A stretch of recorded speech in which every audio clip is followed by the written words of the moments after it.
Hello friends, welcome back to my channel. तो बढ़ते हैं इस सीरीज के 11th एपिसोड की तरफ। एपिसोड के स्टार्ट में हमें दिखाया गया कि रेंचो ने रोबोट किजी का एरर ठीक कर दिया था और अब उसे जो भी कहा जाए वो सक्सेसफुली करके दे सकता है। डेमो के तौर पर रेंचो ने उसे लो अल्कोहल रैम ऑर्डर करवाया। फिर उन्हें ये कहते हुए चला गया कि जब किजी मेरा ऑर्डर ले आए तो मुझे बता देना, मुझे क्लिनिकल लेबोरेटरी में कुछ जरूरी काम है। उसी तरफ हमें जीनियो को दिखाया गया जो हॉट सी ड्रेसिंग करके जिबाई को हार्ट अटैक दे देती है। वो बेचारा तो इसे जाने के लिए कहता है, सोचने लगा कि कहीं कोई हमें देख ही ना ले। इतने में डोर पर नॉक होता है और जीनियो भी फौरन से चुप गई क्योंकि वो भी जिबाई को किसी मुसीबत में नहीं डालना चाहती थी। रेंचो इंटर होते साथ ही कहने लगा कि मैं तुमसे एक सवाल पूछना चाहता हूँ और जिबाई डरते डरते बोला कि मेरे पास तुम्हारे किसी सवाल का कोई जवाब नहीं और वैसे भी कंप्यूटर के बारे में मुझे कुछ ज्यादा नहीं पता। रेंचो बोला कि तुम इतना डर क्यों रहे हो, और वैसे भी मैं कंप्यूटर के बारे में पूछने नहीं आया बल्कि जियोंग के बारे में पूछना चाहता हूँ कि वो कॉलेज में डेट क्यों नहीं करना चाहती। तुम उसके अच्छे दोस्त हो ना, उसे मुझसे ज्यादा बेहतर जानते हो। इस पर जिबाई बोला कि मैं जीनियो के अलावा और किसी को भी नहीं जानता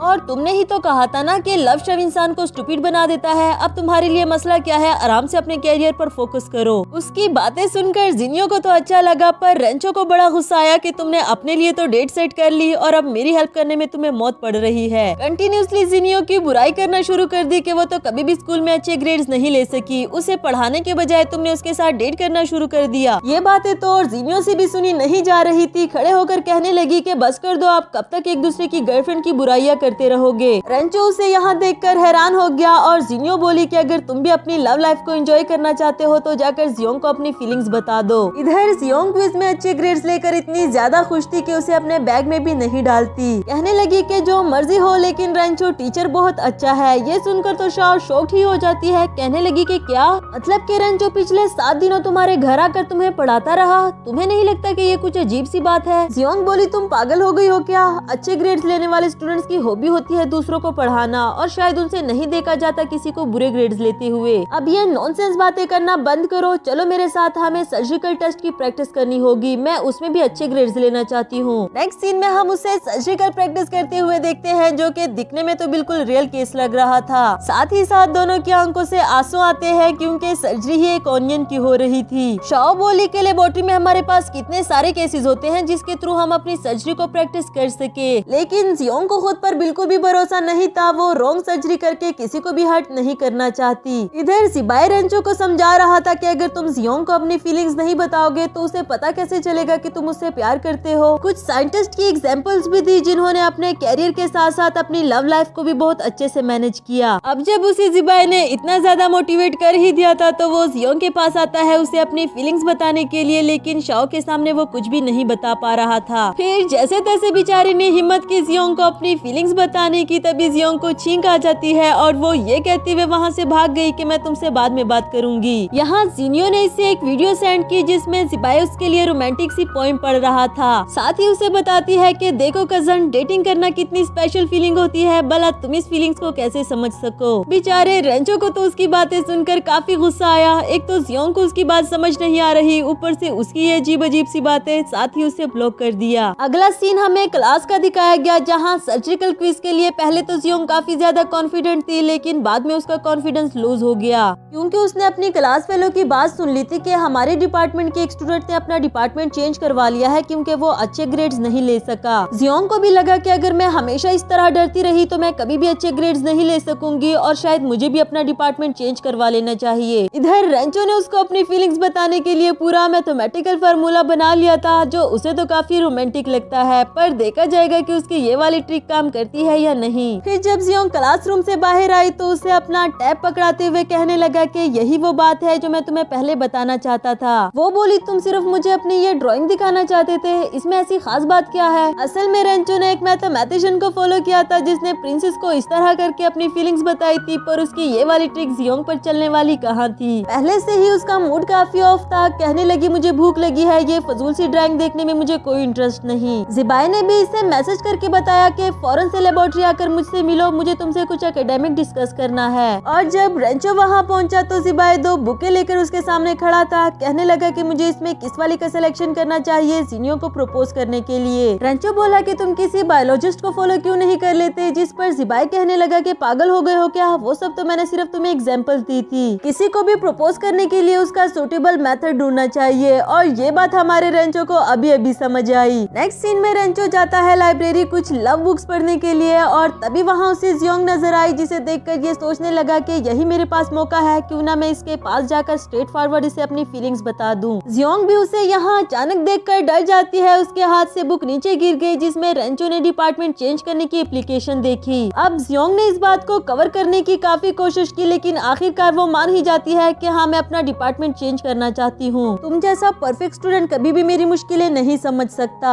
रेंचो उसे ये बताने की कोशिश करता है कि मैं इतना भी परफेक्ट नहीं, भला एक लड़का जो अपनी फीलिंग्स नहीं बता सकता वो और क्या करेगा, पर ये कहने की उसकी हिम्मत नहीं हो पा रही। इसीलिए उसने बात बदलते हुए ये कह दिया कि मुझे डेजर्ट बनाना नहीं आता, क्या प्लीज तुम मुझे सिखाओगी। नेक्स्ट सीन में हम रेंचो को डेजर्ट बनाते हुए देखते हैं, बिल्कुल उसी तरीके से जो उसे जियोंग ने बताया था। इस डेजर्ट में वो उस लो अल्कोहल रैम का यूज करता है जो उसने किजी रोबोट से मंगवाया था। बाकी सब भी उसे हैरानी से देख रहे थे कि इतना परफेक्ट स्टूडेंट तो आज तक हमने कभी भी नहीं देखा जिसमें एक साथ ही सारे स्किल्स हो। डेजर्ट बना लेने के बाद वो इसे जियोंग के पास लेकर जाता है उसे चेक कराने के लिए, पर वो बेकिंग क्लब में अवेलेबल नहीं थी। कॉल करके पता किया तो वो लेबोरेटरी में थी, क्योंकि सू को चोट लग गई है जिसकी बेंडिंग जियोंग करने वाली थी। जिस तरह से वो सू का फ्रैक्चर डिटेक्ट करने की कोशिश करती है, बेचारा सू से बता नहीं पा रहा कि उसे कितना पेन हो रहा है। जियोंग को खुद भी एंजाइटी होने लगी थी, क्योंकि उसने रियल केसेस ज्यादातर फेस नहीं किए। उसे खुद भी समझ नहीं आती कि आखिर मैं क्या करूं। लकीली वहाँ सिचुएशन को संभालने के लिए शाओ आ जाती है, उसका अच्छे से बैंडेज लगा दिया और फिर सीटी स्कैन करने के लिए उसे हॉस्पिटल ले गई। बेचारी जियोंग सोचने लगी कि ना तो मेरी राइटिंग अच्छी है, ना मैं स्टडी में अच्छी हूँ, ना ही मेरे अच्छे ग्रेड्स आ पा रहे हैं, ये लाइफ इतनी मुश्किल क्यों हो गई। दूसरी तरफ रेंचो भी सोच सोच कर परेशान हो रहा था कि ये प्यार करना पढ़ाई की तरह आसान क्यों नहीं होता।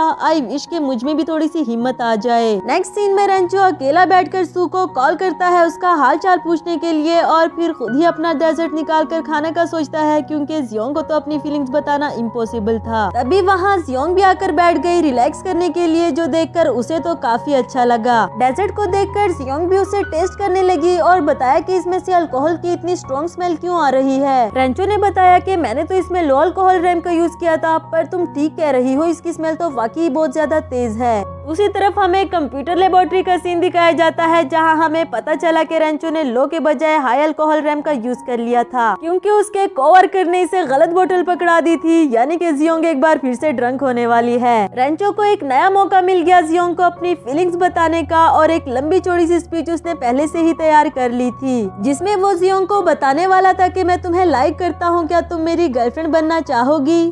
काफी हद तक तो उसने अपनी फीलिंग्स बता भी दी थी, लेकिन बाद में उसे पता चला कि मिस जियोंग तो ड्रंक है, उसे मेरी कही हुई एक बात भी समझ नहीं आई। उल्टा जियोंग उसके सामने अपना दुखड़ा लेकर बैठ गई कि इतनी मेहनत करने के बावजूद भी मुझसे कुछ नहीं हो पा रहा, बेहतर होगा कि मैं अपना डिपार्टमेंट चेंज कर लूं। नेक्स्ट सीन में सू को हॉस्पिटल से वापस लाते हुए जिबाई का मैसेज आता है कि तुम्हारा बहुत शुक्रिया, तुमने जो बुके सेलेक्ट किया था वो जिनियो को काफी पसंद आया। अगर तुम्हें भी कभी मेरी हेल्प की जरूरत हुई तो मुझे जरूर बताना। जिस पर रेंचो बोला कि मैंने जियोंग को अपनी फीलिंग्स कॉन्फेस कर दी। बताया कि आज से मैं जियोंग का प्राइवेट ट्यूटर बन गया हूँ, मैं पढ़ाई में उसकी हेल्प करूंगा। ये सुनकर तो सू भी उस पर हंसने लगा कि ये टीचर और स्टूडेंट का रोमांस दिखने में कितना क्यूट लगेगा। फ्लैशबैक से हमें दिखाया गया कि रेंचो ने जियोंग से वादा कर लिया था पढ़ाई में उसकी हेल्प करने की, और फिर उसे घर तक भी छोड़ने के लिए जाता है। ये सब रेंचो ने इसलिए किया क्योंकि वो जियोंग को अपने प्यार का एहसास दिलाना चाहता है, और जब तक वो खुद फील ना कर ले तब तक रेंचो भी उसे अपनी फीलिंग्स नहीं बताएगा। अब जियोंग उसकी फीलिंग्स को कब समझेंगे ये तो हम अगले ही एपिसोड्स में जान पाएंगे। हमारा ये एपिसोड यहाँ पर खत्म हुआ।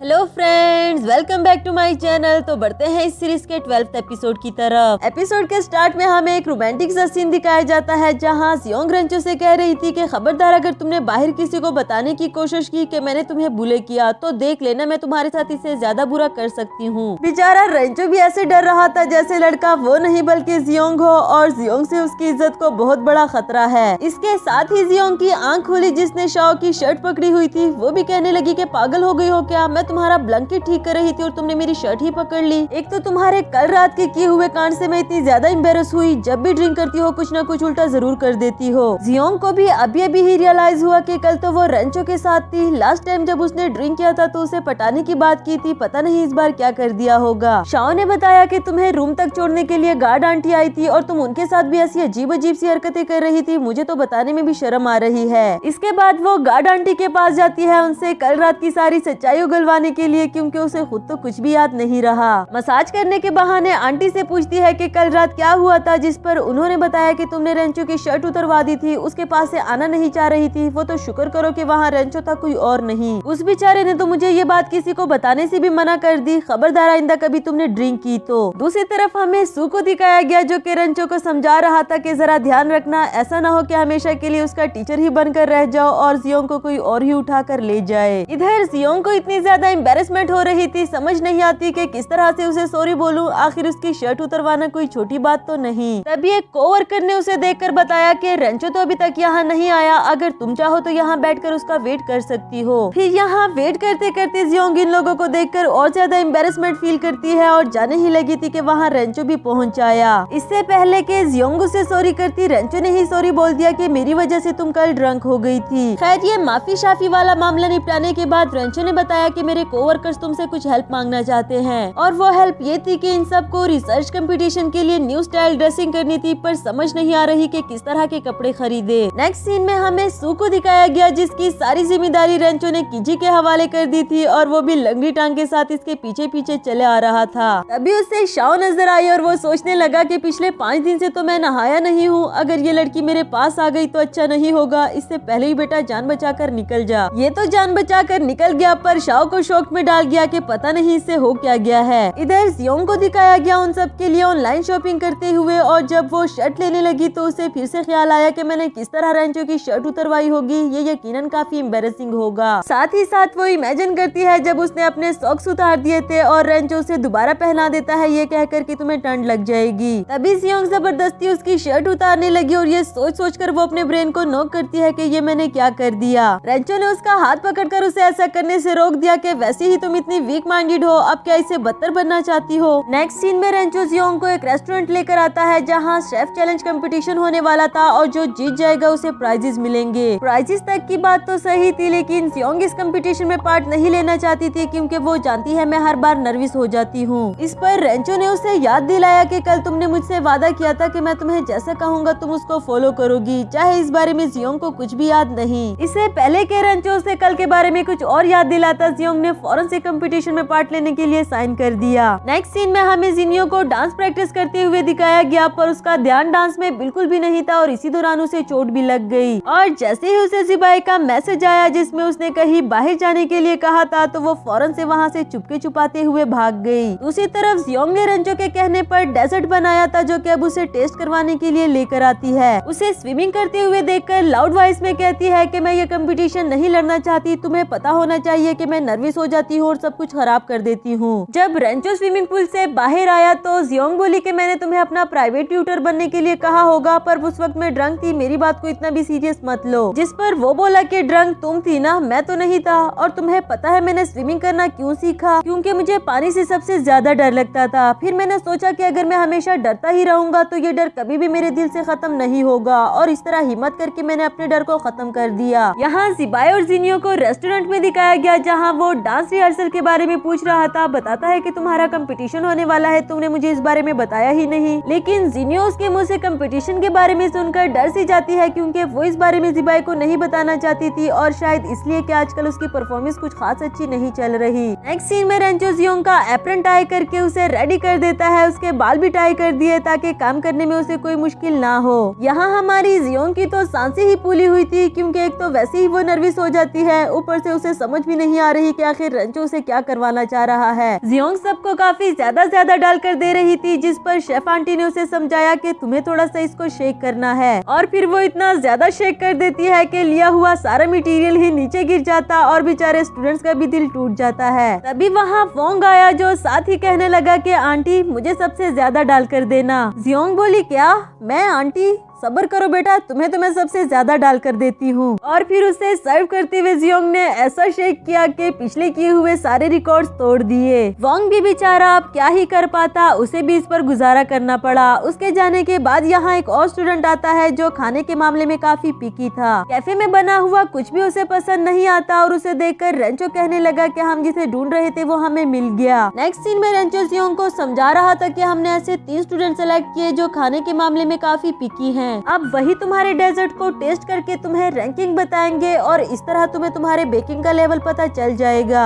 इसके बाद जियोंग ने डेजर्ट प्रिपेयर करके उनके सामने रखा था, लेकिन साथ ही साथ वो काफी नर्वस होती है क्योंकि उसे अपनी कैपेबिलिटीज पर कभी भी ट्रस्ट नहीं होता। और जब रिजल्ट आउट हुआ तो उसे तीनों की तरफ से 96 पॉइंट्स मिले। ये देखकर तो जियोंग को यकीन ही नहीं होता कि इतने अच्छे ग्रेड्स तो मैंने कभी अपनी स्टडी में भी नहीं लिए। रेंचो को भी इतनी हेल्प करने पर थैंक यू कहा। अब उसमें थोड़ा सा कॉन्फिडेंस तो जरूर आ गया इस कंपटीशन में पार्ट लेने के लिए। आफ्टर दैट पूछती है कि तुम्हारे लैब मेट्स को वो ड्रेसेस पसंद आए जो मैंने उनके लिए ऑर्डर करवाए थे। तो दूसरी तरफ हमें लैब मेट्स का सीन दिखाया गया। मुझे तो इनकी ड्रेसेस काफी फनी लगी, शायद इन्हें भी थोड़ी बहुत फनी लगी हो, पर जियोंग ने इन्हें समझाया कि तुम लोगों का कॉन्फिडेंस तुम्हारे ड्रेसिंग पर नहीं बल्कि तुम्हारे नॉलेज पर डिपेंड करता है। इसलिए कल कंपटीशन के दौरान बहुत कॉन्फिडेंट रहना, क्योंकि मैं जानती हूँ तुम लोग बहुत अच्छे से करके दिखाओगे। रेंचो को उसका ये लेक्चर सुनने में काफी अच्छा लग रहा था और वो स्टिल जियोंग को ही देखता रहा। इसके बाद हमें रोड का सीन दिखाया जाता है जहाँ काफी रश बनी हुई थी, लेकिन जियोंग कंपटीशन के लिए भी लेट नहीं होना चाहती। इस पर रेंचो ने उसे टाइम पर पहुँचने के लिए एक और आइडिया दिया और वो आइडिया यही था कि वहाँ से निकलकर पैदल ही इनको आना पड़ा। रेस्टोरेंट में पहुँचने के बाद जियोंग ने देखा कि कंपटीशन स्टार्ट हो चुका है और उसे काफी एंजाइटी भी होने लगी, लेकिन फिर भी इस पर कंट्रोल करते हुए वो अपनी पोजीशन संभाल लेती है। तभी एक फिसलकर उसके हाथ से गिरने वाला था कि रेंचो टाइम पर आकर उसे रोक देता है। बताया कि मैं तुम्हारा असिस्टेंट बनकर आया हूँ क्योंकि कंपटीशन में असिस्टेंट को लाना अलाउ था। इसके बाद दोनों मिलकर बेकिंग का प्रोसीजर स्टार्ट कर देते हैं और अच्छे से डेजर्ट बनाया। जजेस ने उन सब का डेजर्ट चेक करने के बाद रिजल्ट बताया और अनफॉर्चुनेटली जियोंग फर्स्ट पोजीशन नहीं ले सकी। इस पर जियोंग को तो काफी ज्यादा मायूसी हुई, पर रेंचो ने उसे समझाया कि तुम्हें नहीं लगता कि तुम ये कंपटीशन जीत गई हो। पहले तो जियोंग को वो ड्रंक ही लग रहा था, लेकिन जब रेंचो ने क्लियर करके बताया कि इस बार तुम नर्वस नहीं हुई तो ये जियोंग को भी अपनी जीत लगी। बातों ही बातों में जियोंग ने शर्ट वाली बात भी उगलवा ली। रेंचो ने बताया कि तुमने मेरी व्हाइट शर्ट सिर्फ इसलिए उतरवाई थी क्योंकि तुम उसे व्हाइट कोट समझकर सर्जरी के लिए पहनना चाहती थी, और जब गार्ड आंटी उसे लेने के लिए आई थी तो जियोंग इसलिए नहीं जाना चाहती क्योंकि वो सर्जरी को बीच में नहीं छोड़ना चाहती। ये जानने के बाद जियोंग को भी लगा कि ये इतना ज्यादा भी एम्बैरेसिंग नहीं था जितना कि मैं सोच रही थी। दूसरी तरफ शाओ सू को मैसेजेस करके उसका हाल पूछती है, जिसका रिप्लाई वो फटाफट से दे रहा था। इसका मतलब तो यही हुआ कि सू शाओ को डिसलाइक नहीं करता, पर अगर डिसलाइक नहीं करता तो उस वक्त जान छुड़ाकर क्यों भागा। यही परेशानी शाओ को खाई जा रही थी। दूसरी तरफ रेंचो ने जियोंग के लिए वो ऑन ऑर्डर करवा लिया था जिसकी खातिर वो कंपटीशन में पार्ट लेना चाह रही थी, क्योंकि रेंचो के अकॉर्डिंग वो अपनी एंजाइटी को कंट्रोल करना सीख गई है। इसी के साथ हमारा ये वाला एपिसोड खत्म हुआ। Hello friends, welcome back to my channel. तो बढ़ते हैं इस सीरीज के 13th एपिसोड की तरफ। एपिसोड के स्टार्ट में हमें दिखाया गया शाओ ने जियोंग को बताया था कि रेंचो तुम्हारे लिए इतना कुछ कर रहा है, कहीं इसका मतलब ये तो नहीं कि उसको तुमसे प्यार हो गया हो। वैसे तो जियोंग को भी ऐसा ही लगा, पर वो इस बात को नजरअंदाज कर देती है, ये कहकर कि ये जरूर मेरा वहम होगा। नेक्स्ट सीन में हमें सू को दिखाया गया जो कि फ्रैक्चर टांग के साथ भी सबको लकी ड्रॉ दे रहा था। जियोंग और शाओ भी उसके हत्थे चढ़ गई। सू और शाओ भी दिल ही दिल में एक दूसरे को लाइक करते थे, लेकिन आज पहली बार उन दोनों की आंखें चार हुई और यकीनन फ्यूचर में भी होती रहेंगी। उधर जियोंग के लकी ड्रॉ में लिखा हुआ था कि तुम अपने क्रश के लिए सबसे वैल्यूएबल पर्सन हो, और वो सोचने लगी कि पिछले 5 साल से मुझे जिस पर क्रश था वो तो किसी और का हो गया, भला अब मुझे किस पर क्रश हो सकता है। इससे पहले कि वो रेंचो को फाइंड आउट कर पाती, यहाँ सू रेंचो का नाम ले देता है और वो कहने लगी कि नहीं नहीं, रेंचो तो बिल्कुल भी नहीं हो सकता। असल में रेंचो यहाँ सू के पास उसे कीज देने के लिए आ रहा था, पर सू ने उसे भी जबरदस्ती लकी ड्रॉ पकड़ा दिया। उन सबके यहाँ से जाने के बाद मिस्टर जिबाई की बारी आती है, जो अच्छा खासा तैयार होकर जिनियो की परफॉर्मेंस देखने के लिए जाने वाला था, और सू ने उसे भी लकी ड्रॉ पकड़ा दिया। दूसरी तरफ जिनियो ने फौरन से अपने पास रेंचो को बुला लिया था। उसे बताती है कि जिबाई मेरी परफॉर्मेंस देखने के लिए आने वाला है और मैं नहीं चाहती कि वो मेरी परफॉर्मेंस देखे। तुम्हें किसी भी तरह करके उसे यहाँ आने से रोकना होगा। हमेशा मैं भी तो तुम्हारी हेल्प करती हूँ ना, इस बार तुम्हें भी मेरी हेल्प करनी होगी। रेंचो को खुद भी समझ नहीं आती कि वो ये सब कुछ कैसे करेगा, लेकिन जब जिबाई जिबाई वहाँ आया तो उसे बातों में मसरूफ करने की पूरी कोशिश करता है। अगले सीन में हम जियोंग को देखते हैं जिसने स्पीच कंपटीशन में पार्ट लिया था और उसके लिए उसे फ्रेम टू फ्रेम एनिमेशन बनानी थी, लेकिन इससे पहले कभी नहीं बनाई, इसलिए उसे काफी दिक्कत हो रही थी। उसे तो बार बार जिबाई का ख्याल आ रहा था कि अगर वो यहाँ होता तो मेरा काम बन जाता, लेकिन शाओ ने उसे रेंचो की हेल्प लेने के लिए कहा। इस पर जियोंग बोली कि मैं पहले ही उसे चुपती फिर रही हूँ, उसको फेस नहीं करना चाहती और तुम कहती हो कि उसे अपनी हेल्प के लिए बुला लूं। लेकिन जब जियोंग थोड़ी देर के लिए वॉशरूम जाती है तो शाओ ने फौरन से चालाकी दिखाते हुए रेंचो को मैसेज कर दिया। इधर जिबाई जब जिनियो के पास पहुंचता है तो परफॉर्मेंस ओवर हो चुकी थी और वो सॉरी कर देता है कि मैं रेंचो की वजह से आने में लेट हो गया। जिनियो को तो लगा कि जो मैं जिबाई से छुपाना चाहती थी वो चुप किया, पर यही उसकी एक डांस पार्टनर उसे इनडायरेक्टली टोंट मारते हुए कहने लगी कि कुछ लोग रोमांस पर फोकस करते करते अपने कैरियर पर फोकस करना भूल ही जाते हैं, और उसकी यही बात जिबाई ने भी नोटिस की। नेक्स्ट सीन में जियोंग रेंचो को अपने पास आते हुए देखकर मेडिकल किट से मुंह छुपा लेती है, कहने लगी कि इतना बड़ा कैंपस है, हमेशा मेरा सामना इससे ही क्यों हो जाता है। उसके आते साथ ही शाओ ने उसे पूरी बात बताई और कहा कि हमें तुम्हारी हेल्प चाहिए। जियोंग को तो बड़ा गुस्सा आया, लेकिन अब क्या हो सकता था। इसके बाद जब रेंचो जियोंग को एनिमेशन स्लाइड्स बनाना सिखाता है तो उसे सेम वही वाली फीलिंग्स आती है जो उसे जियान के साथ आया करती थी। हालांकि जियोंग भी इस फीलिंग से जान छुड़ाना चाहती थी कि जरूरी तो नहीं कि हर बार मेरा क्रश उसी पर हो जाए जो स्टडी में मेरी हेल्प करे। वैसे हलचल तो उसके दिल में भी मची हुई थी, क्योंकि जब जब रेंचो उसके करीब आता तब उसकी हार्ट बीट फास्ट हो जाती, लेकिन जियोंग ने इस बात को डिनाई कर दिया। एनिमेशन स्लाइड्स कंप्लीट हो जाने के बाद शाओ ने उसे अपने साथ लंच के लिए इनवाइट कर दिया, जबकि बेचारी जियोंग तो उसे सिर्फ थैंक यू कहकर जान छुड़ाना चाहती थी। लंच के दौरान ही रेंचो ने अपना लकी ड्रॉ ओपन किया जिस पर लिखा हुआ था कि अपने दिल का दरवाजा खोल लो जिस पर मैं कब से दस्तक दे रहा हूँ। ये तो कहीं न कहीं जियोंग के लकी ड्रॉ से मैच कर रहा था और वो तो सुनकर शॉक ही हो जाती है। फिर शाओ को अपने साथ लेकर फौरन वहाँ से चली गई। वहाँ से जाने के बाद शाओ ने इसको सॉरी किया इसकी परमिशन के बगैर रेंचो को मैसेज करने पर, और पूछने लगी कि सच सच बताओ उसके आसपास होने पर तुम्हें कोई भी फीलिंग्स नहीं आती। इस बात से तो थोड़ी देर के लिए जियोंग भी स्पीचलेस हो गई। फिर उसे अपना बैग देखकर हॉस्टल जाने के लिए कहा और खुद किसी जरूरी काम का बहाना बना दिया। भागते भागते वो रेंचो के पास आती है, कहने लगी कि मैं अपना मेडिकल चेकअप करके कुछ कंफर्म करना चाहती हूँ, क्या इसमें तुम मेरी हेल्प करोगे। इस पर रेंचो ने उसे हाँ कह दिया, क्योंकि उसे लगा था कि जियोंग मुझे अपनी फीलिंग्स बताने वाली है। फिर जब जियोंग उसका हाथ पकड़ने वाली थी अपनी हार्ट बीट चेक करने के लिए तो फौरन से पीछे कर देती है, क्योंकि ये उसे काफी नॉनसेंस लगा। उन दोनों को साथ में कैंपस क्वीन जिसका नाम ग्वान आए था उसने भी देख लिया, लेकिन जियोंग उसे सॉरी करके वहाँ से भाग जाती है। अभी ग्वान आई जियोंग के पास आई और उसे पूछती है कि तुम रेंचो से क्या बात कर रही थी, जिस पर जियोंग ने उसे काम का बहाना कर दिया। बातों ही बातों में ग्वान आई ने बताया कि मैं तुम्हारा बेकिंग क्लब ज्वाइन करना चाहती हूँ। यकीनन इसके पीछे भी उसका कोई न कोई मकसद जरूर था। नेक्स्ट सीन में हम इन दोनों को बेकिंग करते हुए देखते हैं, जहाँ ग्वान आई ने जियोंग को बताया कि रेंचो ही वो लड़का है जिसे मैं लाइक करती हूँ। ये मेरी लाइफ का सीक्रेट है, तुम इसके बारे में किसी को भी मत बताना, और तुम्हें मैंने इसलिए बताया क्योंकि तुम मेरी सबसे अच्छी दोस्त बन गई हो। असल में ग्वान आई ने ये सब कुछ जियोंग को इसलिए बताया क्योंकि अगर जियोंग के दिल में रेंचो के लिए कोई फीलिंग्स आ गई हो तो अभी के अभी ही उसे खत्म कर दे।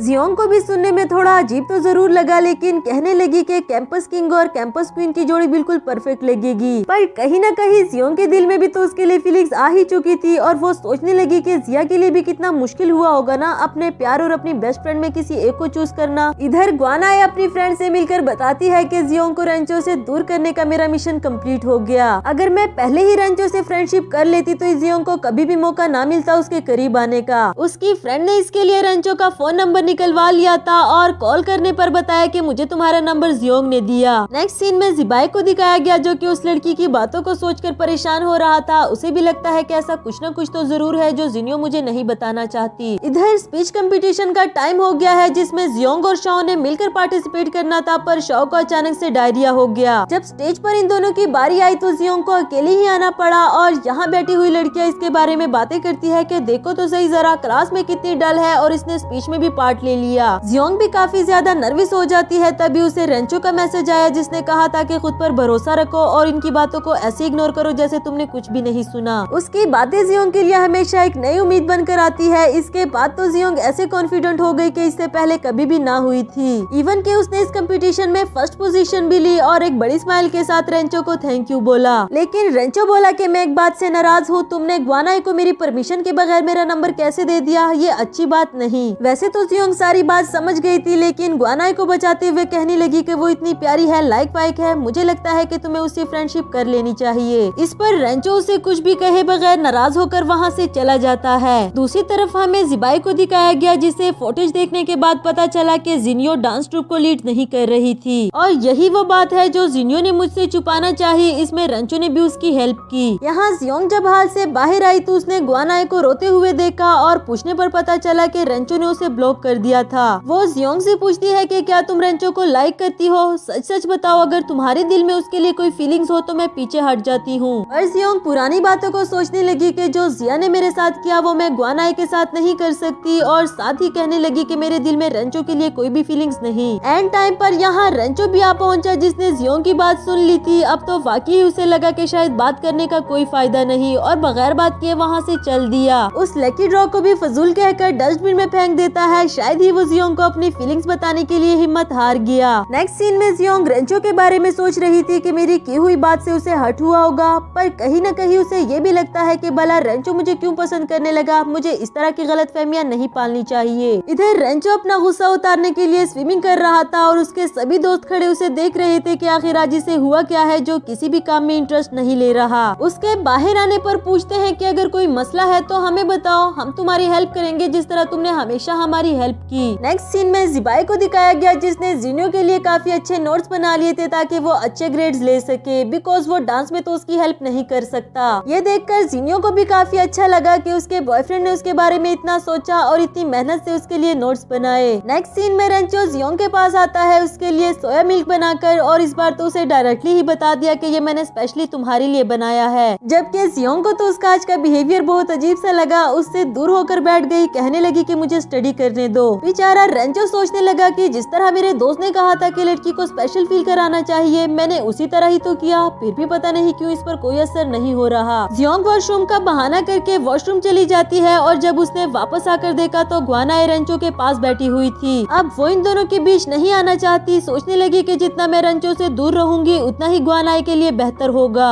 इसीलिए वो दोनों को अकेला छोड़कर वहाँ से चली जाती है। दूसरी तरफ हमें जिनियो को दिखाया गया, जो कि जिबाई से झूठ बोल देती है कि मैंने टेस्ट में बहुत अच्छे मार्क्स लिए। हालांकि वो टेस्ट देने के लिए गई ही नहीं, बल्कि यहाँ एक डांस परफॉर्मेंस में उसने पार्ट लिया था। शायद ही वो जिबाई को अपने लिए वरीड नहीं करना चाहती थी, लेकिन जब वो डांस करने के लिए स्टेज पर जाती है तो वहाँ जिबाई भी ऑडियंस में बैठा हुआ नजर आया। इस तरह उसका झूठ जिबाई के सामने आया और ऐसा लगता है कि वो काफी ज्यादा गुस्से में था। नेक्स्ट सीन हमें क्लास का दिखाया जाता है, जहाँ पिछले सेमेस्टर का रिजल्ट आउट हो गया था। उसे देखने के लिए जियोंग तो नर्वस थी, लेकिन शाओ ने हिम्मत करके उसका रिजल्ट देखा। देख के तो शाओ को भी यकीन नहीं आ रहा था कि जियोंग ने इतने अच्छे मार्क्स लिए, और जियोंग ने भी फैसला कर लिया कि मैंने कंपटीशन भी जीत लिया, अच्छे मार्क्स भी ले लिया, अब तो मैं सबको पार्टी दूंगी। पीछे ही खड़ा रेंचो गुस्से में इसे घूर रहा था। आफ्टर दैट इसे पूछने लगा कि तुम अपनी बुक्स लेने के लिए वापस लाइब्रेरी में क्यों नहीं आई थी? मैं कल से तुम्हारा बैठा वहाँ इंतजार कर रहा हूँ। ग्वानाए को भी तुमने ही भेजा था ना मुझसे क्वेश्चन समझने के लिए, क्या तुम्हारे दिल में मेरे लिए कोई भी फीलिंग्स नहीं? इस पर तो जियोंग को सोचना पड़ा, क्योंकि जब जब ग्वानाए रेंचो के पास होती तो इसे जेलसी फील जरूर हुआ करती थी। कहने लगी क्यों नहीं, मेरे दिल में तुम्हारे लिए फीलिंग्स है ना, तुम मेरे प्राइवेट ट्यूटर हो, वैसे मैंने सबके लिए पार्टी रखी है, अगर तुम भी आओ तो मुझे अच्छा लगेगा। फिर जब रेंचो ने गुस्से में कहा कि मैं नहीं आने वाला तो इस पर जियोंग भी वहाँ से गुस्सा होकर चली जाती है। नेक्स्ट सीन में रेंचो अपने रूम में आता है, काफी गुस्से में था और सुने भी ये बात नोटिस की कि पता नहीं आज इसे क्या हो गया। जबकि यहाँ जियोंग तो काफी हंसते खेलते पार्टी के लिए शॉपिंग कर रही थी, जिस पर शाओ कहने लगी कि प्रिटेंड करना बस कर दो, मैं जानती हूँ कि तुम इतनी भी खुश नहीं जितनी बनने की कोशिश कर रही हो। और तो और जियोंग ने अपने लिए हील भी ले ली, जो कि उसने पहले कभी भी नहीं पहनी थी, और रेंचो का सारा गुस्सा शाओ पर उतार दिया। नेक्स्ट सीन हमें पार्टी का दिखाया गया, जहाँ बाकी सब तो आ चुके थे पर रेंचो अभी तक नहीं आया और जियोंग बैठी उसका वेट करती है, हालांकि उसने आने के लिए मना भी किया था। जिबाई का भी मूड ऑफ होता है जिनियो के झूठ बोलने पर, और बेचारी शाओ तो इन दोनों के बीच में फंस कर रह गई। तभी वहाँ सू के साथ रेंचो को आते हुए देखकर जियोंग की जान में जान आई, पर इन दोनों के साथ ग्वानाए को देखकर उसने अपनी गलतफहमी दूर कर दी। ग्वानाए फौरन से आकर जियोंग के पास बैठ जाती है और रेंचो भी उसके पास बैठना चाहता था, इसलिए उन दोनों के बीच में बैठ गया। शाओ और सू को भी इन दोनों का आज का बिहेवियर बहुत अजीब किस्म का लग रहा था, पर पता तो ये दोनों भी नहीं लगा पा रहे।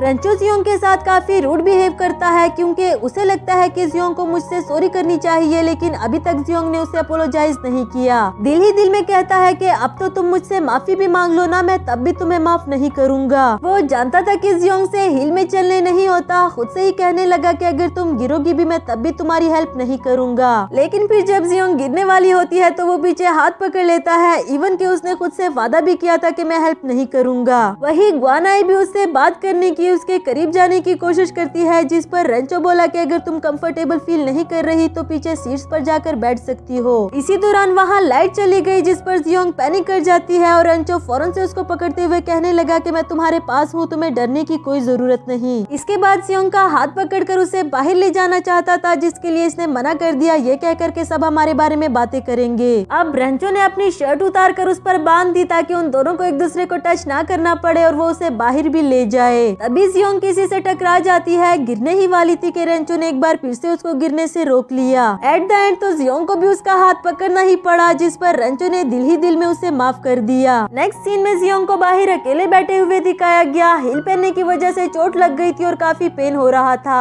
वही रेंचो आया उसके लिए स्लीपर्स और मेडिसिन लेकर, फिर अपने हाथों से उसकी चोट पर लगाने लगा। जियोंग ने उसे मना भी किया, लेकिन रेंचो उसकी एक नहीं सुनता और इसके बाद जियोंग ने भी उसे अपने किए पर सॉरी कर दिया, क्योंकि वो जानती थी जब तक मैं रेंचो को सॉरी नहीं करूंगी उसका गुस्सा खत्म नहीं होने वाला। इस पर रेंचो ने भी उससे प्रॉमिस ले लिया कि आइंदा कुछ भी हो जाए मुझसे झूठ मत बोलना और इस तरह की स्टूपिड हरकतें करना छोड़ दो। इसी के साथ हमारा ये वाला एपिसोड भी खत्म हुआ। Hello friends, welcome back to my channel. तो बढ़ते हैं इस सीरीज के 14th एपिसोड की तरफ। एपिसोड का स्टार्ट बिल्कुल वहीं से होता है जहां पर हमारा पिछला एपिसोड खत्म हुआ था। ये पार्टी जो जियोंग ने दी थी, ये एग्जाम पास करने की खुशी में नहीं थी, बल्कि ये एक फेयरवेल पार्टी थी, क्योंकि जियोंग अपना मेजर चेंज करना चाहती है। उसे लगता है कि क्लिनिकल मेजर मेरे लिए सूटेबल नहीं, लेकिन रेंचो उसकी बात से एग्री नहीं करता। कहने लगा कि इस तरह तो तुम्हारे लिए कुछ भी सूटेबल नहीं होगा अगर तुम किसी चीज के लिए फाइट ना करो। तो दोनों की ही इस बात को लेकर लड़ाई स्टार्ट हो गई और जब जियोंग ने कहा कि तुम मेरे फियांसे थोड़ी ना हो कि मैं तुम्हारी बात मानूं, तो ये बात हमारे रेंचो के दिल पर जाकर लगी और एक बार फिर से नाराज होकर वहाँ से चला गया। उसके जाने के बाद यहाँ शाओ आती है, जिसे कुछ न कुछ शक तो पहले ही था। अब जियोंग से स्ट्रेट फॉरवर्ड पूछने लगी कि मुझे सच सच बताओ तुम करना क्या चाहती हो। जियोंग ने भी उसे सब कुछ सच सच बता दिया कि मैं अपना मेजर चेंज करने वाली हूँ, बिकॉज वो डिसीजन मैंने जियान की वजह से लिया था और अब मुझे लगता है कि ये मेरे लिए सूटेबल नहीं। ये सुनकर शाओ को भी काफी ज्यादा बुरा लगा। इसके बाद हमें नेक्स्ट मॉर्निंग का सीन दिखाया जाता है, जहाँ रेंचो ने अपने बेचारे से मेंबर्स को पनिशमेंट दे रखी थी। वो तो खुद भी नहीं जानते कि आखिर हमने किया क्या है। असल में रेंचो उन पर अपना गुस्सा उतारना चाह रहा था। दूसरी तरफ जियोंग एक एम्प्टी रूम में आती है, जहाँ शाओ ने उसे बुलाया था, पर वो अभी तक यहाँ नहीं पहुँची। तभी एलईडी पर कॉलेज की फर्स्ट डे वाली रिकॉर्डिंग चलती है, जिसमें जियोंग ये सब्जेक्ट चूज करके काफी ज्यादा खुश थी। पीछे से शाओ आते हुए कहने लगी कि तुमने अपना मेजर जियान की वजह से चूज किया था, लेकिन ये वाले लफ्ज बोलने के लिए तुम्हें उसने फोर्स तो नहीं किया था ना, फिर इतनी आसानी से गिव अप कैसे कर सकती हो। मैं जानती हूँ कि तुम ये सब कुछ रेंचो की वजह से कर रही हो, क्योंकि तुम अपनी फीलिंग्स को नहीं समझ पा रही। तुम खुद को और उसे थोड़ा वक्त दो। काफी सोचने के बाद जियोंग को भी लगा कि हाँ, डिसीजन तो मेरा अपना ही था, चाहे वो जियान की वजह से क्यों ना हो। फिर उसने अपना मेजर चेंज करने का फैसला वापस ले लिया। नेक्स्ट सीन में हमें रेंचो को दिखाया गया, जो सू को साथ लेकर जियोंग के लिए गिफ्ट लेने आया था, पर जिस तरह से सू चपड़ चपड़ करके बोल रहा था, इस पर रेंचो भी सोचने लगा कि अच्छा होता मैं जिबाई को ही साथ ले आता। इसके बाद हमें एग्जीबिशन का डे दिखाया गया, जहाँ रेंचो ने कुछ ऐसे ब्रेसलेट्स बनाए थे जो कि दो लोगों को एक साथ रख सके। इसका नाम फ्रेंड्स फॉर एवर रखा था और जब तक उन दो लोगों को दिया हुआ मिशन कंप्लीट ना हो जाए, ये ब्रेसलेट ओपन नहीं हो सकती। सू ने इसे शाओ को पहनाकर ट्राई करना चाहिए और जियोंग ने यहाँ अपने बेकिंग क्लब का स्टॉल लगाने का सोचा। सू और शाओ ने भी इसके साथ स्टॉल लगाने में हेल्प की। तभी वहाँ रेंचो आता है, जिसने इन दोनों को चुप रहने के लिए कहा, क्योंकि वो जियोंग को कुछ सरप्राइज देना चाहता था। फिर जब जियोंग ने पीछे मुड़कर देखा तो सू और शाओ वहाँ से जा चुके थे। उसे रेंचो को ही देखना पड़ा। काफी एंजाइटी भी होती है, क्योंकि अभी तक वो अपनी फीलिंग्स को स्पेसिफाई नहीं कर पा रही। जबकि रेंचो अपने साथ वो ब्रेसलेट लेकर आया था, ये सोच करके मैं जियोंग को सॉरी करूंगा, अगर वो नहीं मानी तो मैं उसे अपने साथ टाई कर लूंगा। रेंचो तो अभी ये सोच ही रहा था कि जियोंग ने उसको मैंगो केक देते हुए सॉरी कर दी। बताया कि मैंने उस रात काफी रूड बिहेव किया, हालांकि तुम ठीक ही कह रहे थे।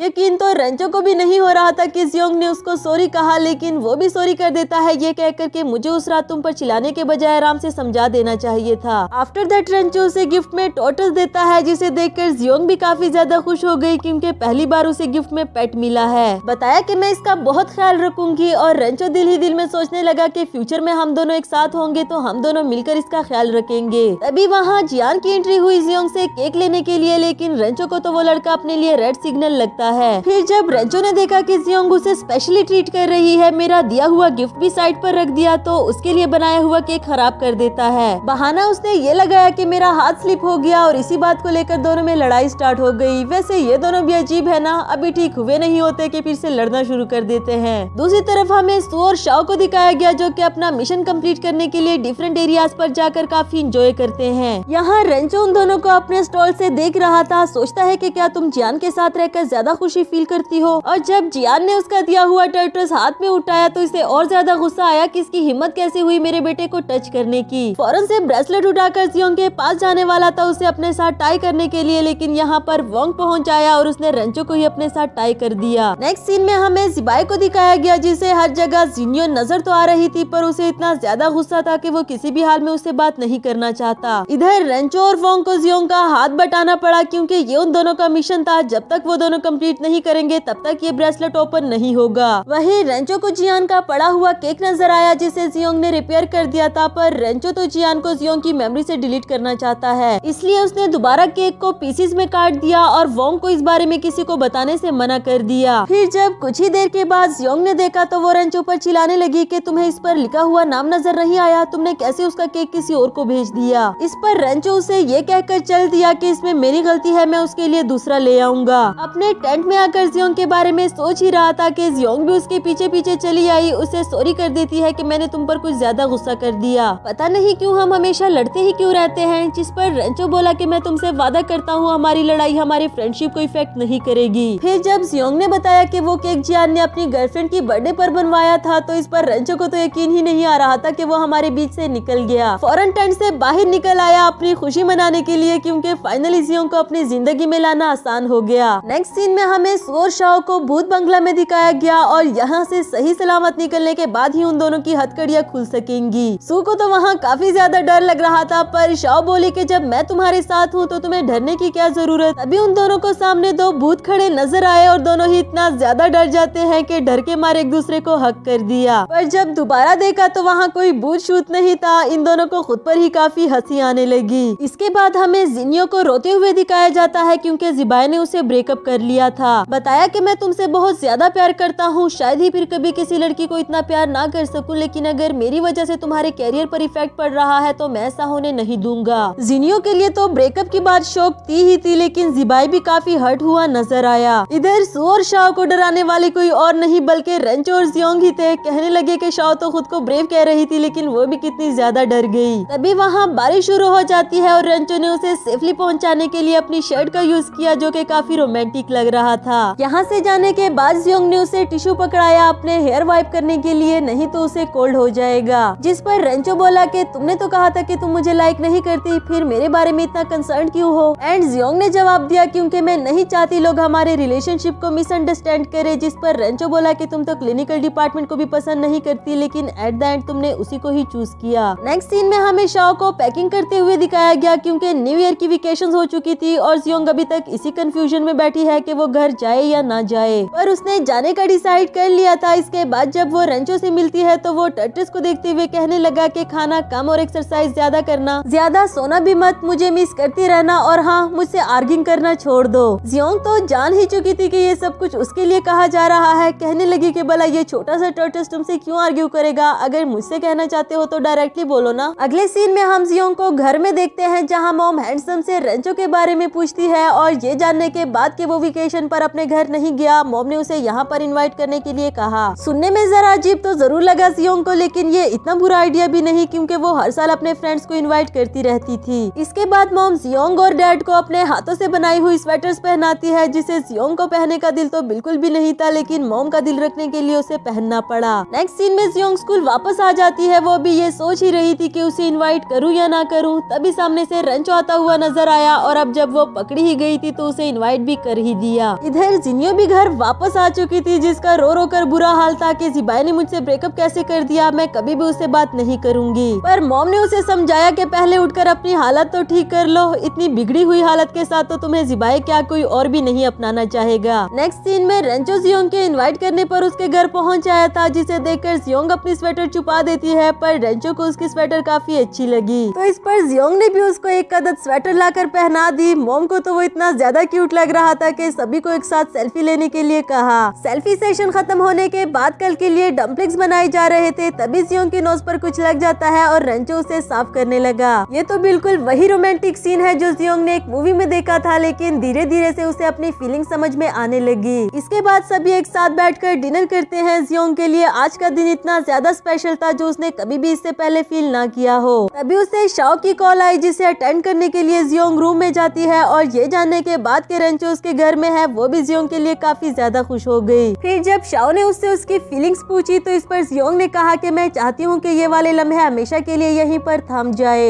यानी कि जियोंग को भी उसकी फीलिंग्स रियलाइज तो हो गई कि रेंचो उसके लिए कितना स्पेशल बन गया है, पर अब वो रेंचो को कैसे बताएगी ये तो हम आगे ही जान पाएंगे। इसके बाद टाइम पास करने के लिए चारों कार्ड्स गेम खेलते हैं, जिसमें जानबूझकर रेंचो ने जियोंग को जितवा दिया था। दूसरी तरफ सू और शाओ की दोस्ती काफी ज्यादा बढ़ चुकी थी और ऐसा लगता है कि जल्दी ही वो दोनों अपनी फीलिंग्स को डिस्क्लोज कर देंगे। पर जहाँ बाकी सबकी लाइफ में खुशियाँ आ गई थी, वही जिनियो और जिबाई काफी ज्यादा सैड होते हैं और एक दूसरे को मिस कर रहे थे। यहाँ जियोंग ने जब बाहर स्नो देखी तो वो इतनी ज्यादा खुश हो जाती है क्योंकि ये विंटर की पहली स्नो थी और वो फौरन से इसे एंजॉय करने के लिए बाहर चली गई। रेंचो भी उसके पीछे पीछे चला आया, उसके लिए मफलर लेकर उसे पहना देता है, कहने लगा कि एंजॉय अपनी जगह लेकिन खुद को बीमार मत कर देना। जियोंग के साथ साथ रेंचो ने भी काफी एंजॉय किया, पर उसे खुद भी यकीन नहीं आ रहा था कि किस तरह से वो एटीट्यूडी लड़का इतना काइंड और सॉफ्ट स्पोकन बन गया। और फिर जब जियोंग ने उसके साथ अपना मफलर शेयर किया उसे ठंड से बचाने के लिए, तो ये तो उसके लिए और भी ज्यादा स्पेशल था। आफ्टर दैट जब जियोंग वहाँ से वापस आती है अपने बेड पर, तो उसे सडनली फील होने लगा कि पता नहीं क्यों मैं नहीं चाहती कि रेंचो यहाँ से वापस जाए। तो इधर रेंचो लेटा हुआ सोच रहा था कि किस तरह उसने जियोंग को कार्ड गेम जितवा दिया था, हालांकि इससे पहले वो कभी भी नहीं जीती थी। जहाँ रेंचो को लग रहा है कि जियोंग उसकी फीलिंग समझने लगी है, तो वहाँ जियोंग भी उसकी तरफ धीरे धीरे खींची चली जा रही थी। इस तरह करके वेकेशन का एक हफ्ता गुजर जाता है। इसके बाद हमें सीन दिखाया जाता है डोर पर नॉक हुआ और जब जियोंग ने जाकर देखा तो वो रेंचो था जो इन सभी के लिए काफी सारे गिफ्ट्स लेकर आया है। मॉम और डैड के गिफ्ट भी काफी अच्छे थे, लेकिन जब जियोंग ने अपना गिफ्ट ओपन करके देखा तो वो एक टेस्ट सीरीज की बुक थी, जिसे रेंचो ने अपने हाथ से बनाया और इसमें वो सारी ही क्वेश्चंस अवेलेबल है जो पिछले एग्जाम्स में अपेयर हो चुके थे। बेचारी जियोंग का तो बुक को देखकर मूड ही ऑफ हो गया। इसके बाद टेबल पर रखे हुए स्टेथोस्कोप के बारे में रेंचो पूछने लगा कि इसे यूज कैसे करते हो। जियोंग अभी उसे बता ही रही थी कि रेंचो उसके हाथों पर अपना हाथ रख देता है और जब जियोंग ने अपनी हार्ट बीट चेक की तो वो काफी ज्यादा फास्ट थी। अब तो जियोंग भी सोच में पड़ गई कि पता नहीं मैं कब तक रेंचो से अपनी फीलिंग्स को छुपा पाऊंगी। इसके बाद जब रेंचो वापस जाने लगा तो जियोंग उसे सी ऑफ करने के लिए बाहर आती है, पर उसके लिए अपनी फीलिंग्स को कंट्रोल करना काफी मुश्किल हो रहा था। तभी वो रेंचो को रोककर झिझकती हुई आवाज में पूछने लगी कि क्या तुम मेरे बॉयफ्रेंड बन सकते हो। यकीन तो हमारे रेंचो को भी नहीं आता कि जो वो कब से सुनना चाह रहा था वो इतनी जल्दी सुनने को मिल जाएगा। इसी के साथ हमारा ये वाला एपिसोड भी खत्म हुआ। Hello friends, welcome back to my channel. तो बढ़ते हैं इस सीरीज के 15th एपिसोड की तरफ। एपिसोड की शुरुआत बिल्कुल वहीं से होती है जहां पर हमारा पिछला एपिसोड खत्म हुआ था। जब जियोंग ने रेंचो को अपना बॉयफ्रेंड बनने के लिए कहा तो साथ ही उसे रियलाइज हुआ कि ये मैंने क्या कह दिया। रेंचो मेरे बारे में क्या सोच रहा होगा और फौरन से बात बदल दी ये कहकर कि सिर्फ एक दिन के लिए। एक्चुअली हम सभी हाई स्कूल क्लासमेट्स मिलने वाले हैं जहाँ सभी कपल्स होंगे और मैं सिंगल जाकर एम्बैरेस नहीं होना चाहती। बेचारा रेंचो जो अभी खुश हुआ ही था, सारी की सारी खुशी उसकी पानी में बह गई। लेकिन चलो एक दिन के लिए भी वो बॉयफ्रेंड बनने को हाँ कह देता है। रूम में आने के बाद जियोंग काफी ज्यादा नर्वस फील कर रही थी कि मैंने ऐसे कैसे रेंचो से कह दिया, और फिर वो शाओ को कॉल करके ये सारी कहानी सुनाती है। पहले तो शाओ ने उसे अच्छा खासा डांटा कि तुम्हें ये फजूल का बहाना लगाने की क्या जरूरत थी। फिर उसे समझाने लगी कि चलो एक दिन के एक्सपीरियंस से देख लेना कि वो अपनी गर्लफ्रेंड को कैसे ट्रीट करता है। इसके बाद हमें सीन दिखाया जाता है जहाँ सभी हाई स्कूल फ्रेंड्स मिलने वाले थे और वो आपस में बातें करते हैं कि जियान ने जिया को कैसे गर्लफ्रेंड बना लिया। हमें तो लगता था कि वो जियोंग को सेट करेगा। जियान और जिया के आने के बाद जियान से पूछते भी हैं, जिस पर जिया ने जवाब दिया कि जियोंग जियान को नहीं बल्कि रेंचो को पसंद करती है। सभी फ्रेंड्स आपस में बातें करने लगे कि जरूर जियोंग ने उस टॉपर को पटाया होगा, पर पीछे से रेंचो कहने लगा कि जियोंग ने नहीं बल्कि मैंने उसे पटाया था। जियोंग ने भी अपने बॉयफ्रेंड का इंट्रोडक्शन करवाया और वहाँ बैठी हुई सारी लड़कियां काफी जेलस होती है क्योंकि इतना हैंडसम लड़का जियोंग का बॉयफ्रेंड बनेगा ये उन्होंने एक्सपेक्ट नहीं किया था। रेंचो तो बिल्कुल ऐसे बिहेव कर रहा था जैसे वो सच में जियोंग का बॉयफ्रेंड हो। जियोंग को भी काफी अजीब लगता है, पर रेंचो बोला कि अगर हम एक्टिंग भी रियल जैसी नहीं करेंगे तो लोगों को यकीन कैसे आएगा। वहाँ से वापस आते हुए रेंचो ने जियोंग का हाथ पकड़कर अंदाजा लगा लिया कि उसे कितनी ठंड लग रही होगी, फिर अपना मुफलर भी उसे पहना दिया। ये स्पेशल फीलिंग हमारी जियोंग को हमेशा के लिए चाहिए। अब तो वो सच में ही उसकी गर्लफ्रेंड बनना चाहती थी। तभी जियोंग ने देखा कि वो घर की चाबियां लाना भूल गई क्योंकि उसके मॉम डैड घर पर नहीं थे और रेंचो भी स्कूल वापस नहीं जा सकता क्योंकि काफी देर हो गई। इसलिए दोनों ने इस गेमिंग क्लब में रात गुजारने का डिसाइड कर लिया। खैर रेंचो के लिए ये जगह रात गुजारने के लिए इतनी भी बुरी नहीं थी। कहने लगा कि अब मैं वो सब कुछ यहाँ आराम से कर सकता हूँ जो मैं घर में करता हूँ और तुम्हारे साथ कभी करने का मुझे मौका नहीं मिला। जियोंग तो डर ही गई कि पता नहीं ये लड़का ऐसा क्या करने वाला है जिसका पहले इसे कभी मौका नहीं मिला। तभी रेंचो ने नोट्स निकाल लिए। असल में वो जियोंग को पढ़ाने की बात कर रहा था जबकि वो तो इसे गलत समझ बैठी। आफ्टर दैट जियोंग को पढ़ाई के दौरान नींद आ जाती है हमेशा की तरह और रेंचो ने खुद ही उसे सोने के लिए कह दिया। अपना कोट भी लाकर उस पर ओढ़ दिया। कुछ देर के लिए उसे स्टेयर करने के बाद रेंचो भी सो जाता है। अगली सुबह वहाँ से वापस आते हुए जियोंग इसको थैंक यू करती है अपना फेक बॉयफ्रेंड बनने के लिए और रेंचो तो अभी भी उसकी ऐसी ही केयर कर रहा था जैसे सचमुच में जियोंग का बॉयफ्रेंड हो।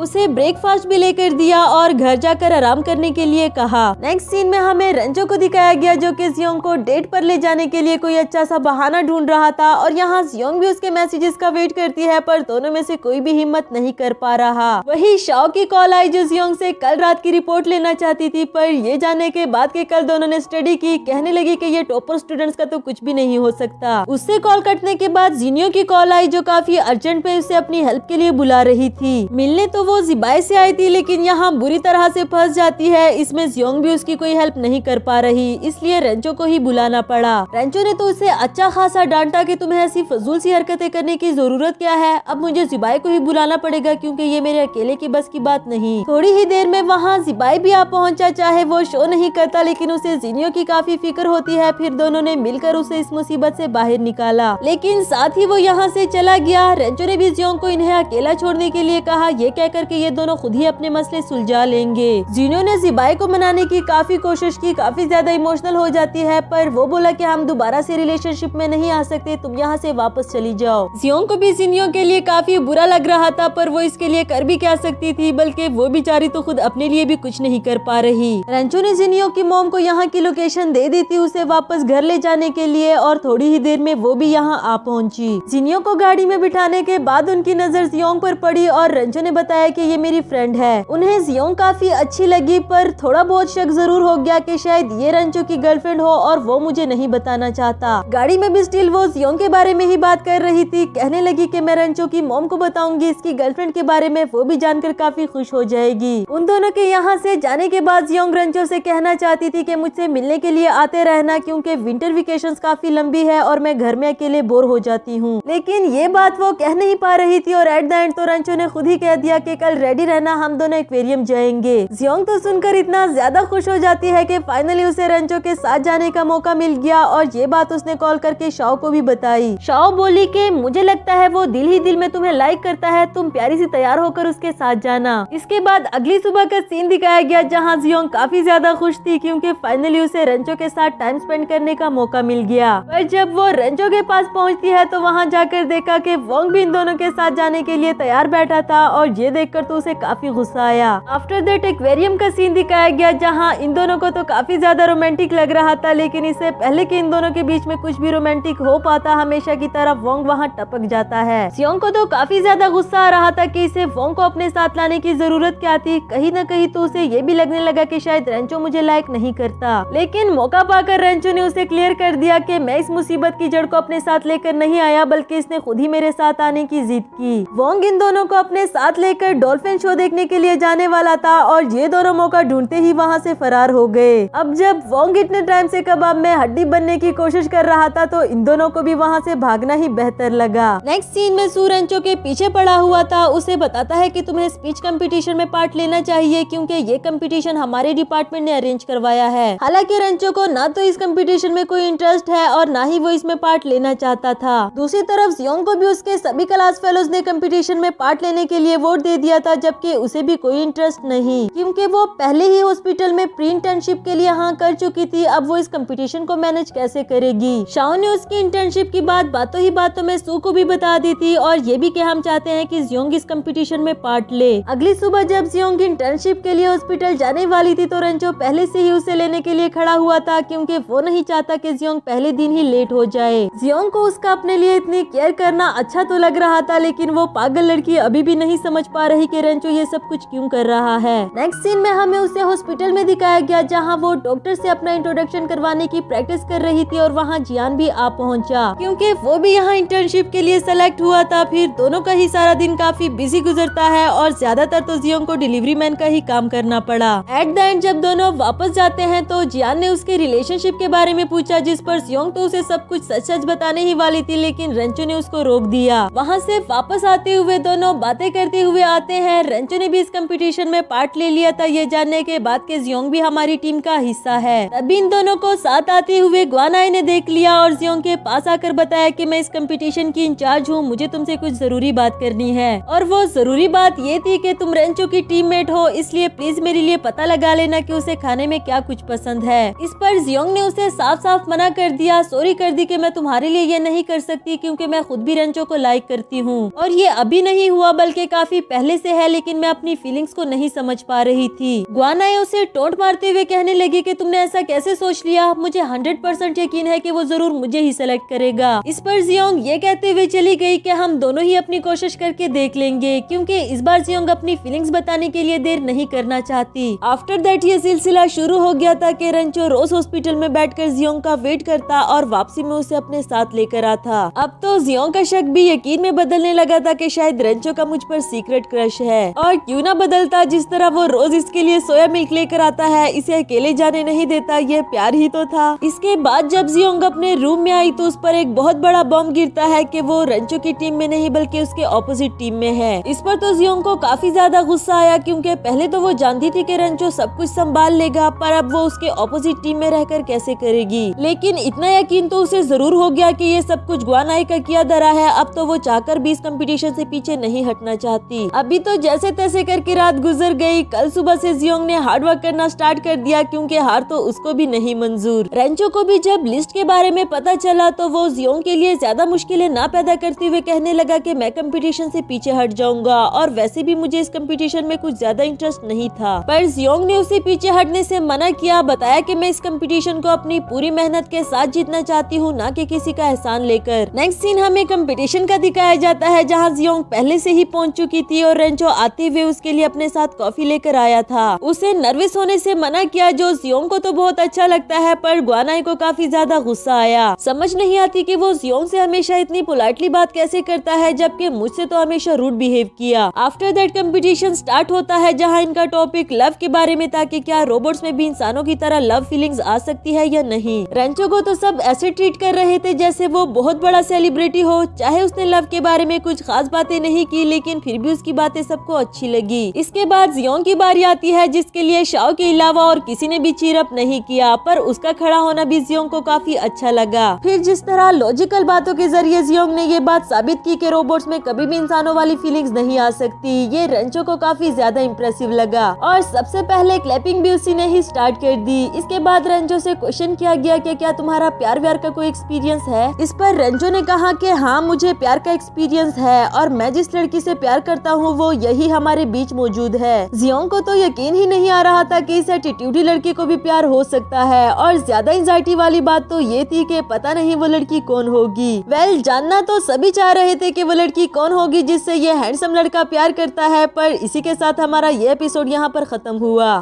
Hello friends, welcome back to my channel. तो बढ़ते हैं इस सीरीज के 16th एपिसोड की तरफ। एपिसोड के स्टार्ट में हमें दिखाया गया कि जियोंग ने कल वाले कंपटीशन की वीडियो बार बार देखी, लेकिन रेंचो जिस लड़की का जिक्र कर रहा था वो सारी क्वालिटीज तो सिर्फ ग्वानाई में ही हो सकती है। जियोंग को भी सुनकर बहुत गुस्सा आया कि सारा टाइम तो मेरे साथ रहा करता था और एट द एंड उसने ग्वानाई को पसंद कर लिया। खैर, इसने भी फैसला कर लिया कि इस बार तो जो मर्जी हो जाए, मैं पिछली बार वाली गलतियाँ नहीं दोहराऊंगी और कम से कम एक बार तो उसे अपनी फीलिंग्स बता कर रहूंगी। इधर रेंचो ने भी अपने टीम मेंबर से फेवर मांगी कि मैं उस लड़की को अपना प्यार कन्फेस करना चाहता हूँ और इसमें तुम लोगों को मेरी हेल्प करनी होगी। बेचारे रेंचो को लगा कि जियोंग को मेरी फीलिंग्स का कुछ ना कुछ अंदाजा तो हो गया होगा, जबकि यहाँ जियोंग को लगता है कि शायद ग्वानाई ही वो लड़की है जिसे रेंचो लाइक करता है। दूसरी तरफ एंट्री होती है वोंग की, जो कि काफी ज्यादा खुश था क्योंकि उसकी क्लास फेलो जिया, जिससे वो हमेशा स्टडी में कंपटीशन किया करता था, वो फाइनली अब्रॉड जाने वाली है। जियोंग भी शॉक्ड हो गई कि जिया जाने वाली है और उसने अभी तक ये बात जियान को नहीं बताई, जबकि बाहर ही खड़ा जियान ये सारी बातें सुन लेता है। अब तो वो यही दुआ करने लगी कि प्लीज गॉड जियान को मेरे सामने मत ले आना, वरना मेरे मुंह से तो सब कुछ सच सच निकल जाएगा। नेक्स्ट सीन में जिबाई को दिखाया जाता है जिसने हॉस्पिटल में जिनियो को देख लिया और ऊपर से उसके हाथ में कैंसर का आउटलेट देख लेता है। अब तो उसके लिए काफी ज्यादा परेशान हो गया कि शायद उसे कैंसर है और उसने मुझे बताया तक नहीं। पर जिनियो ने उसे क्लियर कर दिया कि मैं तो यहाँ अपनी दोस्त के साथ आई थी, मुझे कुछ नहीं हुआ, मैं बिल्कुल ठीक हूँ। एंड जब उसने नोटिस किया कि जिबाई को अभी भी उसकी इतनी फिक्र है तो वो जिबाई को हक कर देती है, कहने लगी कि मैं जानती थी तुम कभी भी मुझे अपने दिल से नहीं निकाल सकते। जिबाई भी काफी ज्यादा खुश हो गया, लेकिन तभी हम देखते हैं कि ये सिर्फ उसका एक सपना था। जिनियो तो उसके सामने ऐसी एक्ट कर रही थी जैसे वो दोनों सिर्फ पुराने क्लास फेलोज हो। इसके बाद हमें जियोंग को दिखाया गया जो पॉलर से काफी एक्सपेंसिव मेकअप कराती है क्योंकि वो डायरेक्टली रेंचो के पास जाकर उसे बता देना चाहती थी कि मैं तुम्हें लाइक करती हूँ। शाओ उसे मना कर रही थी, ये कह करके पता नहीं क्यों मुझे ऐसा लगता है कि कुछ न कुछ बुरा जरूर होने वाला है। जिस पर जियोंग बोली कि तुम फिक्र नहीं करो, मैंने लव गुरु से बहुत अच्छे आइडियाज ले लिए हैं, तुमने देखा नहीं उसने जिबाई को भी कैसे पटा लिया। नेक्स्ट सीन में हमें जिया और जियान को दिखाया जाता है जहाँ फाइनली अब्रॉड जाने वाली बात तो खुल चुकी थी। अब जिया उससे पूछने लगी कि क्या ग्रेजुएशन के बाद तुम भी मेरे साथ अब्रॉड नहीं जा सकते। इसके लिए जियान ने उसे मना कर दिया, जिस पर जिया गुस्सा हो जाती है कि हाँ तुमने हमेशा सिर्फ जियोंग को ही वैल्यू दी, अगर मैंने तुम्हें अपनी फीलिंग्स पहले ना बताई होती तो यकीनन आज तुम जियोंग के साथ होते। एक वही बेवकूफ है जो पिछले 5 साल से तुम्हें चाहती रही लेकिन अपनी फीलिंग्स तक नहीं बता सकी। इधर ये अच्छे से तैयार हो गई थी, काफी ज्यादा खुश भी थी। वही मुंह लटकाए हुए जियान आता है जो जियोंग को देखकर पूछने लगा कि क्या तुमने पहले कभी भी मुझे लाइक किया। सुनकर जियोंग भी शॉक्ड हो जाती है लेकिन इस बारे में कहीं बाहर जाकर बात करने के लिए कहा। तो इधर जिया को भी फील हुआ कि शायद मैंने जियान को कुछ ज्यादा ही सुना दिया, मुझे जियोंग को बीच में नहीं लाना चाहिए था। जबकि जियोंग ने जियान को सारी बात क्लियर कर दी कि हाँ मैंने पास्ट में तुम्हें जरूर चाहा था, तुम्हारे रिलेशनशिप के बारे में जानने के बाद मैं काफी ज्यादा रोई भी, लेकिन फिर मैंने मूव ऑन कर लिया तुम दोनों के लिए। अब मैं दिल से खुश हूँ और वैसे भी अब कोई और है जिसे मैं लाइक करती हूँ। जियान ने भी उसे सॉरी कर दी उसका दिल दुखाने के लिए। इसके बाद जब दोनों वहाँ से जाने लगे तभी जियोंग का पैर स्लिप हो जाता है और जियान ने उसे पकड़ लिया गिरने से बचाने के लिए। एंड टाइम पर वहाँ जिया भी पहुँच आई केक लेकर जो कि जियान को ही ढूंढ रही थी। और ये वाला सीन देखने के बाद तो वो चीखने चिल्लाने लगी कि तुम दोनों ने मुझे धोखा दिया। इन बेचारों के लिए तो क्लियर करना भी काफी मुश्किल हो रहा था, लेकिन इससे पहले कि ये कुछ क्लियर कर पाते जिया ने जियान को मारने के लिए केक फेंका, पर केक सीधा जाकर लगा हमारी जियोंग के फेस पर। अब समझ आया कि शाओ क्यों कह रही थी कुछ न कुछ बुरा तो जरूर होने वाला है। खैर वो जियान को जिया के पीछे जाने के लिए कहती है और खुद चुपके छुपाते हुए कैंपस आ गई कि कहीं उसे कोई देख ही ना ले वरना तो उसका और मजाक बन जाएगा। पर जब किस्मत ही खराब हो तो क्या हो सकता था, जिससे वो चुपना चाह रही थी वही उसके सर पर आकर खड़ा हो गया। अब तो उसे भी अपना ये केक वाला मुंह दिखाना पड़ा। रेंचो बोला स्टूपिड लड़की, किसी की हिम्मत भी हो मेरे होते हुए तुम पर हंसने की, चलो मेरे साथ मैं तुम्हारा फेस वॉश करवा देता हूँ। इसके बाद हमें दिखाया जाता है कि रेंचो ने उसे अपना ट्रैक सूट भी दे दिया था और बताता है कि तुम्हारे बालों से स्मेल आ रही है, चलो मैं अच्छे से वॉश कर देता हूँ। इसी दौरान जियोंग ने उसे सारी कहानी सुनाई कि केक उसके फेस पर कैसे लगा, जो जानकर रेंचो को तो काफी ज्यादा गुस्सा आया कि जिया की हिम्मत कैसे हुई तुम्हें हिट करने की। लेकिन जियोंग ने उसे रिलैक्स कर दिया कि वो मुझे नहीं बल्कि जियान को मारना चाह रही थी, लेकिन बाय मिस्टेक मुझे लग गया। खैर इसके बाद रेंचो ने उसे डिनर पर इनवाइट किया, बताया कि मैं तुम्हें कुछ जरूरी बताना चाहता हूँ और प्लीज इस बार लेट मत होना। नेक्स्ट सीन में रेंचो के सभी फ्रेंड्स उसके साथ लव कन्फेशन की तैयारियां करवा रहे थे। आखिरकार उनकी भी तो जान छूट जाएगी हमेशा बिना गलती की पनिशमेंट खाने से। इवनिंग में जब जियोंग उससे मिलने के लिए जा ही रही थी तभी जियान का कॉल आता है जो बता रहा था कि पता नहीं जिया कहाँ गायब हो गई, मैंने उसे हर जगह ढूंढा लेकिन वो नहीं मिल रही, तुम प्लीज उसे ढूंढने में मेरी हेल्प कर दो, मैं बहुत ज्यादा परेशान हूँ। इसके लिए तो जियोंग भी उसे मना नहीं कर सकी क्योंकि वो जानती थी जिया इस वक्त कहाँ होगी। फिर रेंचो को लेट आने का मैसेज करके जिया को ढूंढने के लिए चली जाती है, जबकि यहाँ रेंचो तो सब कुछ रेडी करके उसके आने का वेट कर रहा था। तभी जियोंग का सामना कुछ गुंडों से होता है, लेकिन अच्छी बात ये थी कि वो सेफली यहाँ से गुजर गई। रेंचो ने भी फौरन से कॉल करके उसकी लोकेशन पूछी क्योंकि इतनी रात को उसका अकेला जाना सेफ नहीं था। फाइनली वो जिया तक पहुँच गई जो कि काफी ज्यादा ड्रंक थी और जियोंग को बातें सुनाने लगी कि मैंने हमेशा तुम्हें हराने की कोशिश की लेकिन फिर भी तुम सबकी नजरों में जीत जाती हो और इसमें मेरी क्या गलती अगर तुम जियान को अपनी फीलिंग्स नहीं बता सकी, तुमने बस हमेशा मेरे सामने ब्रेव बनने की कोशिश की हालांकि तुम सबसे ज्यादा डरपोक हो। अब रेंचो ही वो लड़का है ना जिसे तुम लाइक करती हो, मुझसे शर्त लगा लो तुम आज भी उसे अपनी फीलिंग्स नहीं बता सकती। उसकी बातें सुनकर जियोंग भी काफी ज्यादा इमोशनल हो गई कि हाँ मैंने हमेशा तुम्हें प्रोटेक्ट किया लेकिन इसके बावजूद भी मैं सबसे ज्यादा डरपोक हूँ, लेकिन अब मजीद नहीं, इस बार मैं रेंचो को अपनी फीलिंग्स बता कर रहूंगी। फिर जैसे तैसे करके वो जिया को वहाँ से नीचे ले आती है। तभी उन दोनों का सामना होता है उन्हीं लोफर लड़कों से जो इनको जाने नहीं दे रहे थे और जियोंग जिया को डिफेंड करते हुए ऐसे दिखा रही थी जैसे तुम लोगों का सामना करना तो मेरे बाएं हाथ का काम है। लेकिन दिल ही दिल में उसने विश कर ली कि गॉड प्लीज रेंचो को यहाँ ले आओ, अगर वो यहाँ आ गया ना तो मैं डायरेक्टली ही उसे बता दूंगी कि मैं उसको लाइक करती हूँ। उसके कहने की देर थी कि यहाँ दौड़ता हुआ हमारा रेंचो पहुँच आया और जियोंग तो उसे देखकर काफी ज्यादा खुश हो गई। वो शूटिंग स्टार की तरह उड़ता हुआ आ रहा था और जियोंग ने उसे आवाज लगाकर बता दिया कि मैं तुम्हें लाइक करती हूँ। वैसे इस लड़की का भी कोई हाल नहीं, पहले तो बताना नहीं चाह रही थी और अब जब वो बेचारा जंग लड़ने आ गया तो खामखा उसको भी डिस्ट्रैक्ट कर दिया। वो तो सब कुछ छोड़ छाड़ कर इसके पास आ गया, कहने लगा कि दोबारा बताओ अभी थोड़ी देर पहले तुमने क्या कहा। लेकिन जब उसने जियोंग के हाथ पर चोट देखी तो उसे काफी ज्यादा गुस्सा आ गया, अपनी शर्ट उतार कर उसके फेस पर डाल देता है ताकि वो ये सारी मार कुटाई ना देख सके। फिर एक साथ ही गुंडों को ढेर कर देता है और जब जियोंग अपने फेस से शर्ट हटाती है तो वो सारी ही लड़के उसे नीचे पड़े हुए नजर आए। एंड टाइम पर वहाँ जियान भी पहुँच आया जो जिया को हक कर देता है और जियोंग से उसका हाल पूछने लगा, जिस पर रेंचो जियोंग का हाथ पकड़ कर ले जाते हुए कहने लगा कि तुम सिर्फ अपनी गर्लफ्रेंड की फिक्र करो। उसका ये कहना जियोंग को अच्छा तो लगा पर उसे फिक्र होती है कि ना तो ये मुझे डांट रहा है ना ही कुछ और कह रहा है, पता नहीं इसके दिमाग में क्या चल रहा होगा। साथ ही रेंचो ने उसे डांटना शुरू कर दिया कि खबरदार आइंदा इस तरह की रिस्क लेने की कोशिश की तो दूसरों को प्रोटेक्ट करना छोड़ दो, सिर्फ अपने बारे में सोचो। जियोंग खामोशी से खड़ी उसकी बातें सुनती रही। इसके बाद रेंचो उसके हाथ पर बैंडेज लगाता है और बताया कि कल हमारा स्विमिंग कंपटीशन है, तुम देखने के लिए जरूर आना, मैं वही तुम्हें तुम्हारा जवाब दे दूंगा। ये बात जियोंग को तो कुछ समझ नहीं आई लेकिन शाओ ने उसे समझा दिया कि वो कंपटीशन जीतकर तुम्हें इम्प्रेस करना चाहता है। इसके बाद हमें सीन दिखाया जाता है कल के स्विमिंग कंपटीशन का, जहाँ जियोंग तो काफी ज्यादा खुश होती है कि आज फाइनली रेंचो उसके सवाल का जवाब दे देगा। शाओ को सू का मैसेज आता है जिसने उसे बाहर बुला लिया था कुछ दिखाने के लिए और जियोंग ने इसे जल्दी ही वापस आने के लिए कहा। तो बाहर जाने के बाद सू शाओ को बुके देते हुए कहने लगा कि मुझे रेंचो ने भेजा था जियोंग के लिए बुके लाने को, ये वाला मुझे काफी अच्छा लगा इसलिए तुम्हारे लिए भी ले आया। शाओ ने तो फौरन से पिक्चर लेकर जियोंग को भी सेंड कर दी कि इस तरह के फ्लावर तुम्हें रेंचो देने वाला है, पहले से ही रेडी रहना। जियोंग बहुत ज्यादा खुश होती है। वही ग्वानाई भी पहुंच आई जो कि कुछ न कुछ गड़बड़ तो जरूर करने वाली है। इसके बाद कंपटीशन स्टार्ट होता है और हमेशा की तरह फिर से हमारा रेंचो जीत गया, पर इस बार उसके लिए अच्छी बात ये थी कि जियोंग उसके लिए चीरअप कर रही थी। अब फाइनली बारी आती है रेंचो की फीलिंग्स जानने की। जियोंग उससे पूछने के लिए जा ही रही थी कि तभी उसे ग्वानाई खड़ी हुई नजर आई जो रेंचो को थैंक यू करती है उसे सरप्राइज देने पर। ये देखकर तो जियोंग का दिल ही टूट गया, उसके आंखों से आंसू आने लगे कि रेंचो ने उसे नहीं बल्कि ग्वानाई को चूज किया। यहाँ रेंचो ने उसके हाथ से बुके खींच लिया, पूछने लगा कि तुम यहाँ क्या कर रही हो, ये तुम्हारे लिए नहीं बल्कि जियोंग के लिए है, मैं उसे अपना लव कन्फेस करने वाला हूँ। जिस पर वो बोली कि अब तो जियोंग ने मिसअंडरस्टूड कर लिया क्योंकि जो कुछ मैंने अभी अभी कहा था वो उसने डोर पर खड़े सब कुछ सुन लिया।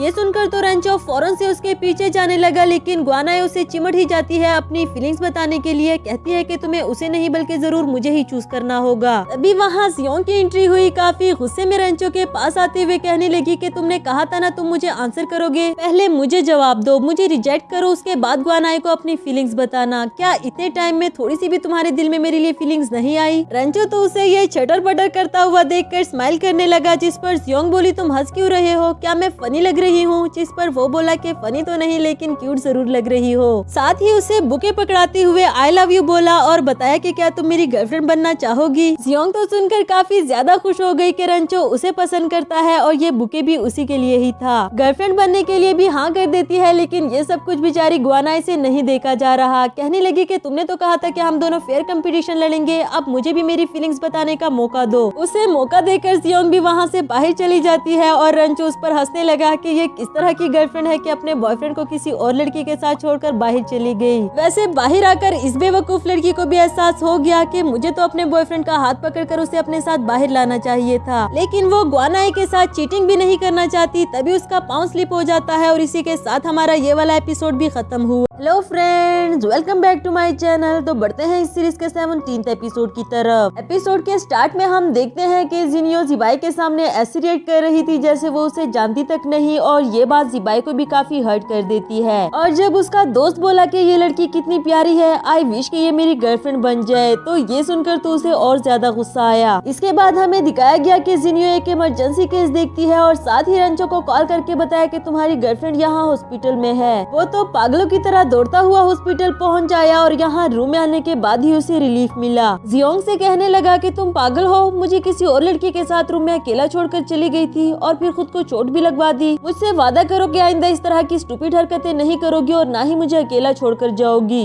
दूसरी तरफ हमें जिन्यों के साथ जियोंग को दिखाया जाता है, जहाँ शाओ और सू भी पहुँच आए और उसे सही सलामत देखकर शॉक्ड हो गए। जबकि इधर रूम में उसकी जगह वोंग था, क्योंकि जियोंग वोंग के ऊपर गिर गई थी, इसलिए उसी को ही चोट लगी। जियोंग को तो रेंचो का उसके लिए फिक्र करना काफी अच्छा लगा, पर सू कहने लगा कि कम से कम हमें क्लियर तो कर देते कि जियोंग बिल्कुल ठीक ठाक है, हम कितनी दूर से भागते हुए आए। जिस पर शाओ बोली कि तुमसे तो अच्छा है ना, उसे अपनी गर्लफ्रेंड की कितनी फिक्र होती है। एंड वो कहने लगा कि रिलेशनशिप में तो मैं इससे ज्यादा बेटर कर सकता हूँ, तुम एक दफा मौका तो दो। वेल, जब इतना उसने कह ही दिया था तो सबके सामने उसे अपनी गर्लफ्रेंड बनने के लिए प्रपोज भी कर दिया और शाओ ने भी उसे पॉजिटिव रिस्पॉन्स किया। नेक्स्ट सीन में रेंचो जियोंग को हॉस्टल छोड़ने आया था, जहाँ जियोंग को तो यकीन ही नहीं आ रहा था कि हम दोनों वाकई ही रिलेशनशिप में हैं। इवन के वो रेंचो को बॉयफ्रेंड कहने से भी काफी शर्मा रही थी, क्योंकि इससे पहले उसने कभी उससे इस तरह से बात नहीं की। इस पर रेंचो उससे अपने सर्टिफिकेट्स दिखाते हुए पूछने लगा कि क्या तुम्हें लगता है कि मैं लाइक फाइक और इंटेलिजेंट हूँ। जियोंग ने सर हिलाकर हाँ का जवाब दिया और वो कहने लगा कि इसका मतलब तो यही हुआ ना कि मैं तुम्हारा बॉयफ्रेंड बनने के लिए क्वालिफाइड हूँ, इसलिए अपने दिल को समझा लो कि अब हम दोनों रिलेशनशिप में हैं। जियोंग भी काफी ज्यादा खुश हो गई, कहने लगी कि ये रिलेशनशिप में मेरा फर्स्ट टाइम है, अगर मैं कुछ गलत करूँ तो मुझे जरूर बताना। इसके बाद हमें अगली सुबह का सीन दिखाया जाता है, जहाँ शाओ से सिखा रही थी कि तुम्हें अपने बॉयफ्रेंड के सामने कैसे रिएक्ट करना होगा। फिर जब खाना ऑर्डर करवाने का टाइम आया तो शाओ ने कुछ हल्का फुल्का सा ऑर्डर करवाया, जिसे देखकर जियोंग भी कुछ ऐसा ही करने वाली थी, लेकिन रेंचो बोला बिल्कुल भी नहीं, मैं जानता हूँ तुम्हारे लिए इतना सा खाना काफी नहीं होगा, और काफी सारा ऑर्डर करवा देता है। बेचारी जियोंग दिल ही दिल में सोचने लगी कि मैं तो इसके सामने रिजर्व होने का नाटक भी नहीं कर सकती, क्योंकि ये तो मेरे बारे में सब कुछ पहले से ही जानता है। आफ्टर दैट जब जियोंग शाओ और सू को लंच शेयर करते हुए देखती है तो वो भी रेंचो के साथ रोमांटिक होने के लिए कहने लगी कि क्यों ना तुम भी मेरे साथ लंच शेयर करके खाओ। जिस पर वो बोला कि ये इतना सारा भी नहीं है, अगर मैं तुम्हारे साथ खाऊंगा तो फिर तुम्हारा पेट कैसे भरेगा। दोनों ही रिलेशनशिप में तो आ गए, पर इस रिलेशनशिप को चलाए कैसे, दोनों में से किसी एक को भी नहीं पता।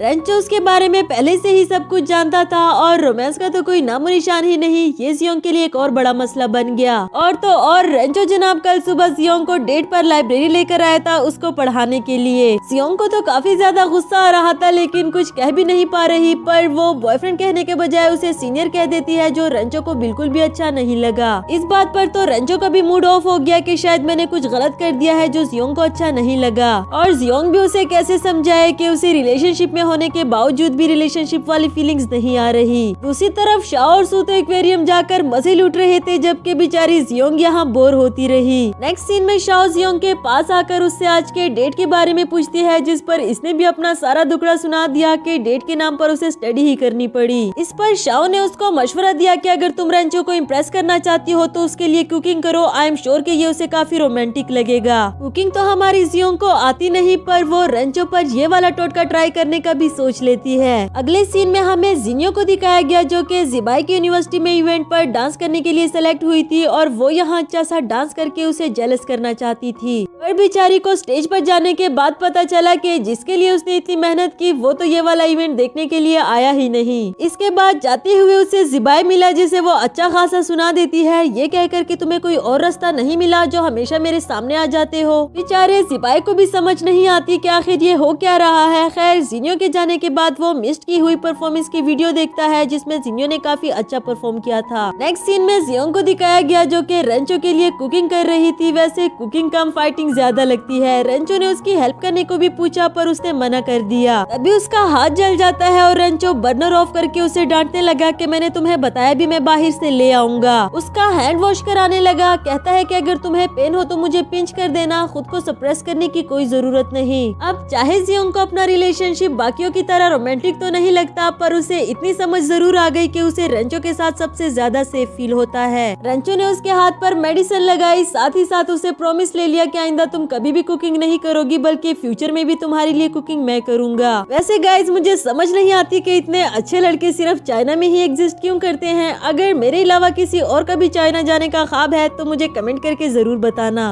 इसके बाद एंट्री होती है मॉम डैड की, जिसका जियोंग को तो बिल्कुल भी अंदाजा नहीं था कि वो दोनों आज ही आने वाले हैं। इसके बाद लंच करते हुए मॉम रेंचो से उसकी गर्लफ्रेंड के बारे में पूछती है, जिस पर उसने बताया कि हाँ मैं रिलेशनशिप में हूँ। वैसे मॉम तो उसको अपनी दोस्त की बेटी से इंट्रोड्यूस करवाने वाली थी, क्योंकि वो भी रेंचो की तरह लाइक फाइक है और इन दोनों की जोड़ी परफेक्ट रहेगी। इस पर जियोंग को तो बड़ा गुस्सा आया, खड़े होकर कहने लगी कि मैं ही रेंचो की गर्लफ्रेंड हूँ। आप दोनों भी कितने अजीब है ना, अपनी बेटी के ही दुश्मन बन गए। डैड ने तो फौरन से उसे हाथ मिलाकर गुड लक कह दिया उसके फ्यूचर के लिए, क्योंकि वो जानता था कि इसकी लाइफ भी मेरी लाइफ की तरह टफ होने वाली है। नेक्स्ट सीन किचन का दिखाया गया, जहाँ डैड रेंचो को बता रहा था कि मैं जानता हूँ मेरी बेटी में बहुत सारे डिफेक्ट्स हैं, वो बहुत लापरवाह भी है, पर वो हमारी इकलौती औलाद है और मुझे अपनी जान से ज्यादा प्यारी है। तुम प्लीज फ्यूचर में उसका अच्छे से ख्याल रखना। इस पर रेंचो ने भी उनसे वादा कर लिया कि मैं आपको कभी भी जियोंग के लिए फिक्रमंद होने नहीं दूंगा। दूसरी तरफ मॉम भी जियोंग को समझा रही थी कि रेंचो जैसे अच्छे लड़के सिर्फ किस्मत वालों के ही मिलते हैं, अगर तुम्हें मिल गया है तो उसकी कदर करो, कभी भी उसे नाराज होने मत देना। नेक्स्ट सीन में जियोंग रेंचो को अपने रूम में लेकर आती है, जहाँ रेंचो उसके लिए गिफ्ट में एक डायरी लेकर आया था। इस पर जियोंग को तो लगा कि शायद उसकी स्टडी फिर से स्टार्ट हो गई, पर रेंचो ने इसमें उसके लिए डिफरेंट लैंग्वेजेस में आई लव यू लिखा है।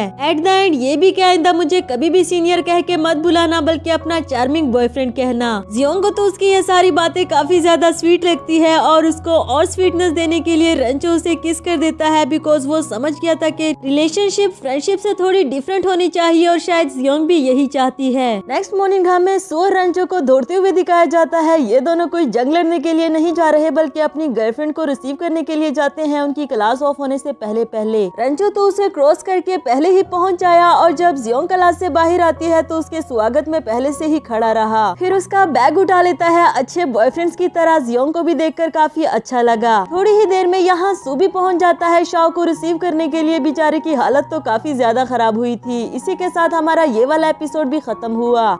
Hello friends, welcome back to my channel. तो बढ़ते हैं इस सीरीज के 18th एपिसोड की तरफ। एपिसोड के स्टार्ट में हम जिबाई को देखते हैं, जो कि फोन शॉप पर फोन खरीदने के लिए आया था और उसकी डिमांड सिर्फ इतनी सी है कि जैसा भी फोन हो बस उसमें वीचैट चलता हो। असल में उसे फोन यूज करने का तो कोई शौक नहीं, लेकिन अब जिनियो के खातिर उसे करना पड़ेगा। दूसरी तरफ जियोंग को दिखाया गया, जो कि रेंचो को वुडन स्कल्पचर बनाने के लिए लेकर आई थी, बिकॉज वो चाहती थी कि हम दोनों एक दूसरे के लिए गिफ्ट बनाए। और क्योंकि ये आइडिया जियोंग का था, बेचारे रेंचो को तो बनाना भी नहीं आ रहा, तो इस पर जियोंग उसका हाथ पकड़कर उसे सिखाने लगी। ये रेंचो को अच्छा लगने के साथ साथ काफी ज्यादा रोमांटिक भी लगा और टर्टरस से कहने लगा कि देखो जरा तुम्हारी मॉम कितने अच्छे से काम कर रही है। गिफ्ट बना लेने के बाद दोनों इसे बॉक्स में पैक कर देते हैं और घर जाकर ही ओपन करने के लिए कहा। आफ्टर दैट जियोंग को भूख लगी थी तो रेंचो उसे रेस्टोरेंट लेकर आता है और यहाँ लाने के बाद सबसे पहले वो वन वे मिरर दिखाते हुए कहने लगा कि ये वो जगह है जहाँ तुमने पहली बार मुझे देखकर ब्लिंक किया था। जियोंग को तो इस बारे में कुछ भी याद नहीं, पर उसी दिन उसने रेंचो के दिल में अपने लिए जगह बना ली थी। खैर अब जब उसने बता ही दिया था तो जियोंग उसको फेवर वापस करने के लिए कहती है और फौरन से रेस्टोरेंट के अंदर चली गई। ये रेंचो के लिए थोड़ा सा बचकाना जरूर था, पर उसके कहने पर ब्लिंक करके उसे फेवर वापस कर देता है। फिर दोनों ही एक साथ पिक्चर भी लेते हैं और जियोंग ने उसको पोस्ट करते हुए ये लिख दिया कि मेरी पहली डेट मेरे प्यार के साथ। इस पर रेंचो बोला कि मुझे याद है किसी ने कहा था कि अगर मुझे कभी भी तुमसे प्यार हो गया तो मैं अपनी अपेंडिक्स की लाइफ सर्जरी करके सबको दिखाऊंगी। यकीनन ये इतने कॉन्फिडेंस के साथ हमारी जियोंग ने ही कहा था, बेचारी अपनी ही की हुई बात की वजह से फंस गई। अगले सीन में जियोंग रेंचो का दिया हुआ गिफ्ट ओपन करती है, जो कि अजीब से शेप वाला हार्ट था। उसे तो काफी ज्यादा अच्छा लगा, पर ये दोनों लड़कियां उस पर हंसने लगी। ये कह कर के प्यार वाकई ही अंधा होता है, क्योंकि उसे यह अजीब से शेप वाला हार्ट भी काफी अच्छा लग रहा था। आफ्टर दैट उसे जिया की कॉल आती है, जिसने उसे रेंचो के साथ रिलेशनशिप में आने पर कांग्रेचुलेशन बोला। साथ ही बताया कि मैं स्टडी के लिए अब्रॉड जाने वाली हूँ। मैंने और जिया ने ब्रेकअप कर लिया है। हमारी आपस में कोई लड़ाई नहीं हुई, लेकिन हम फ्यूचर की एक दूसरे को गारंटी नहीं दे सकते, इसलिए हमें ये ऑप्शन ही बेटर लगा। जियोंग को भी यकीन तो नहीं आ रहा था, लेकिन ये उन दोनों का अपना फैसला था, इसमें जियोंग भी उनके लिए कुछ नहीं कर सकती। दूसरी तरफ रेंचो ने भी जियोंग का दिया हुआ गिफ्ट ओपन किया, जो कि एक स्कल था। वो भी जियोंग की तरह प्यार में अंधा हो चुका है, जबकि उसके दोस्त भी उस पर हंस रहे थे। यानी कि दोनों को ही एक दूसरे का दिया हुआ गिफ्ट गिफ्ट इतना ज्यादा पसंद आया कि हमेशा के लिए अपने पास संभाल कर रखने के लिए कहा। नेक्स्ट सीन में रेंचो जियोंग के पास आता है उसे कुछ इम्पोर्टेंट बताने के लिए, और वो इम्पोर्टेंट बात ये थी कि वो 1 मंथ के लिए प्रोविंस से बाहर जाने वाला है किसी एक्सचेंज एक्टिविटी के लिए। वैसे जाना तो वो खुद भी नहीं चाहता और उसने सोच लिया था कि अगर जियोंग ने उसे जाने से मना किया तो वो बिल्कुल भी नहीं जाएगा, लेकिन जियोंग भी उसको उसके अचीवमेंट से रोकना नहीं चाहती, इसलिए जाने से मना नहीं करती। तभी रेंचो बोला कि मैं long distance relationship guarantee document बनाऊंगा, तुम जो कहोगी मैं उसमें लिखने के लिए तैयार हूँ। जिसमें जियोंग ने अपनी कुछ शर्तें लिखवाई कि तुम मुझे रोज वीडियो कॉल करोगे, मेरे मैसेजेस का रिप्लाई जल्दी करोगे। ये तो मैं जानती हूँ कि तुम किसी भी लड़की को वीचैट पर ऐड नहीं करोगे, पर फिर क्या अगर कोई लड़की तुम्हें ऐड करना चाहे तो? और रेंचो बोला कि मैं कह दूंगा ना कि मेरे पास फोन ही नहीं है। वेल, डॉक्यूमेंट कंप्लीट हो जाने के बाद जियोंग उस पर अपने सिग्नेचर कर देती है और रेंचो ने सिग्नेचर करने के बजाय उसे किस कर दी, ये कह कर के मुझे इस पर साइन करने की कोई जरूरत नहीं है क्योंकि मैं जानता हूँ कि तुम सिर्फ मेरी हो। नेक्स्ट सीन में हमें दिखाया जाता है कि जियोंग ने रेंचो के लैब मेट्स की ड्यूटी लगा दी थी उसके खाने पीने का ख्याल रखने के लिए। इसके बाद वो दोनों भी एक दूसरे को हक करके बाय बाय करते हैं। इतनी ज्यादा वरीड तो जियोंग भी नहीं थी जितना रेंचो हो रहा था। इसके बाद जियोंग वोंग के लिए हॉस्पिटल में खाना लेकर जाती है जिसे गेम में ही एक लड़की पसंद आ गई थी, बल्कि उसे तो ये भी लगने लगा था कि शायद उस लड़की को मुझसे प्यार हो गया है। जिस पर जियोंग उसका मजाक उड़ाते हुए कहने लगी कि क्या इस लड़की ने कभी तुमसे वॉइस में बात की या कभी अपना रियल नाम भी बताया? अगर नहीं तो फिर तुम कैसे कह सकते हो कि ये कोई लड़की होगी? क्या पता ये कोई लड़का हो। बेचारे वोंग का तो दिल ही टूट गया। आफ्टर दैट जियोंग अपने बेकिंग क्लब में वापस आई जहाँ उसको सू से पता चला कि उसका बेकिंग क्लब डिसबंडन होने वाला है क्योंकि उसके पास और कोई मेंबर्स नहीं, और अब तो इतनी देर हो चुकी कि अगर वो और मेंबर्स ले भी आए तब भी शायद अपने बेकिंग क्लब को ना बचा सके। जियोंग इस बात को लेकर काफी ज्यादा परेशान हो गई, पर थोड़ी ही देर में जब उसे रेंचो की कॉल आई तो वो ऐसे दिखाने लगी जैसे उसे कोई भी परेशानी नहीं है। रेंचो ने उसको अपना बनाया हुआ ऐप दिखाया जिसका नाम जियाओही था और जिसके लिए वो यहाँ से दूसरे प्रोविंस गया है। बताया कि इसको इंस्टॉल कर लो, ये तुम्हारे साथ चैटिंग भी करेगा और तुम्हारी प्रॉब्लम्स को सॉल्व करने में तुम्हारी हेल्प भी करेगा। इतना तो वो भी समझ गया था कि जियोंग किसी न किसी बात की वजह से परेशान जरूर है और बातों ही बातों में उससे सारी बात उगलवा ली। इस पर रेंचो ने उसको परेशान होने से मना कर दिया। बताया कि तुम फिक्र नहीं करो, मुझे वापस आने दो, मैं सब कुछ ठीक कर दूंगा। इसके बाद जियोंग जियाओही ऐप को इंस्टॉल करके उसके साथ चैटिंग करती है और शॉ को भी इंस्टॉल करने के लिए कहा, लेकिन पता नहीं क्यों शॉ के फोन में वो ऐप इंस्टॉल नहीं हो रहा था। जिस पर जियोंग बोली कि मैं रेंचो से पूछकर तुम्हें बता दूंगी। इधर जियोंग जियाओही को बताती है कि मैं अपने बॉयफ्रेंड को मिस कर रही हूँ, जिस पर उसने रेंचो की पिक्चर इसको सेंड कर दी। जियोंग ने सोचा नहीं था कि ये ऐप इतना ज्यादा काम का होगा, पर वो रेंचो की पिक्चर को देखकर काफी खुश हो गई। आफ्टर दैट जियोंग मजे मजे की नींद सो जाती है, पर ख्वाब में भी वो रेंचो से मिलने के लिए गई थी और रेंचो से देखकर किस कर देता है। क्योंकि वो रेंचो को मिस करते करते सोई थी, इसलिए उसे सपने में भी सिर्फ रेंचो ही नजर आ रहा था। दूसरी तरफ जिबाए जिनियो को वीचैट पर रिक्वेस्ट सेंड करके बताता है कि मुझे ऐड कर दो, मैं तुम्हारा एक्स बॉयफ्रेंड जिबाए हूँ। जबकि जिनियो तो ये बात बहुत अच्छे से जानती थी कि जिबाए सेलफोन यूज नहीं करता, उसे तो ये सारे मैसेजेस स्पैम मैसेजेस लगे। नेक्स्ट सीन में रेंचो अपने मेट्स के साथ काम में मसरूफ था, तभी उसे जियोंग का मैसेज आता है कि मैंने तुम्हारे लिए फूड ऑर्डर करवाया है, बाहर जाकर उसे रिसीव कर लो। फिर जब रेंचो वो फूड रिसीव करने के लिए बाहर जाता है तो पीछे से जियोंग ने उसको सरप्राइज दे दिया। बताया कि मैं अपने बॉयफ्रेंड को मिस कर रही थी, इसलिए तो मुझे यहाँ तक आना पड़ा। रेंचो को भी उसका यहाँ आना अच्छा लगा क्योंकि वो भी जियोंग को काफी ज्यादा मिस कर रहा था। उन दोनों को ऐसे रेंचो के टीचर्स भी देख लेते हैं। इसके बाद उसने जियोंग को सबसे इंट्रोड्यूस करवाया और सबके साथ बैठकर डिनर करते हैं। डिनर के बाद रेंचो ने जियोंग को आइडिया दिया कि क्यों ना तुम न्यूट्रिशनिस्ट बन जाओ, इस तरह तुम्हारा बेकिंग का शौक भी पूरा हो जाएगा और स्टडी में भी हेल्प मिलेगी। ये आइडिया जियोंग को भी बहुत पसंद आया क्योंकि न्यूट्रिशनल मेडिसिन का स्कोप भी चल रहा है और इस तरह उसका शौक भी पूरा हो जाएगा। अगली सुबह हमें जिबाए को दिखाया जाता है जो कि अभी तक जिनियो को ऐड करने के लिए मैसेजेस करता रहा, लेकिन वो इसे इग्नोर करती है। और तो और जिनियो ने इसको फेक समझकर ब्लॉक भी कर दिया, जिस पर जिबाए को लगा कि शायद वो मुझसे काफी ज्यादा नाराज है। फिर वो जिनियो से मिलने के लिए उसके पास जाता है, जहाँ जिनियो इसे देखकर पूछने लगी कि तुम्हारा कोई डाटा वेटा तो लीक नहीं हो गया, क्योंकि कल से मुझे किसी इडियट के मैसेजेस आ रहे हैं वीचैट पर ऐड करने के लिए और वो भी तुम्हारे नाम से। जिबाए उसको वीचैट पर ऐड करने के लिए एप्लीकेशन देते हुए कहने लगा कि वो इडियट कोई और नहीं बल्कि मैं खुद ही हूँ। जिनियो तो दिल ही दिल में काफी ज्यादा खुश हो गई कि जिबाए ने मेरे लिए इतना बड़ा स्टेप उठाया, इसका मतलब तो यही हुआ कि वो आज भी मुझे पसंद करता है। जिनियो ने भी उसको वीचैट पर ऐड तो कर दिया, लेकिन अभी भी ऐसा दिखा रही थी जैसे मुझे तुम्हारे होने या ना होने से कोई फर्क नहीं पड़ता।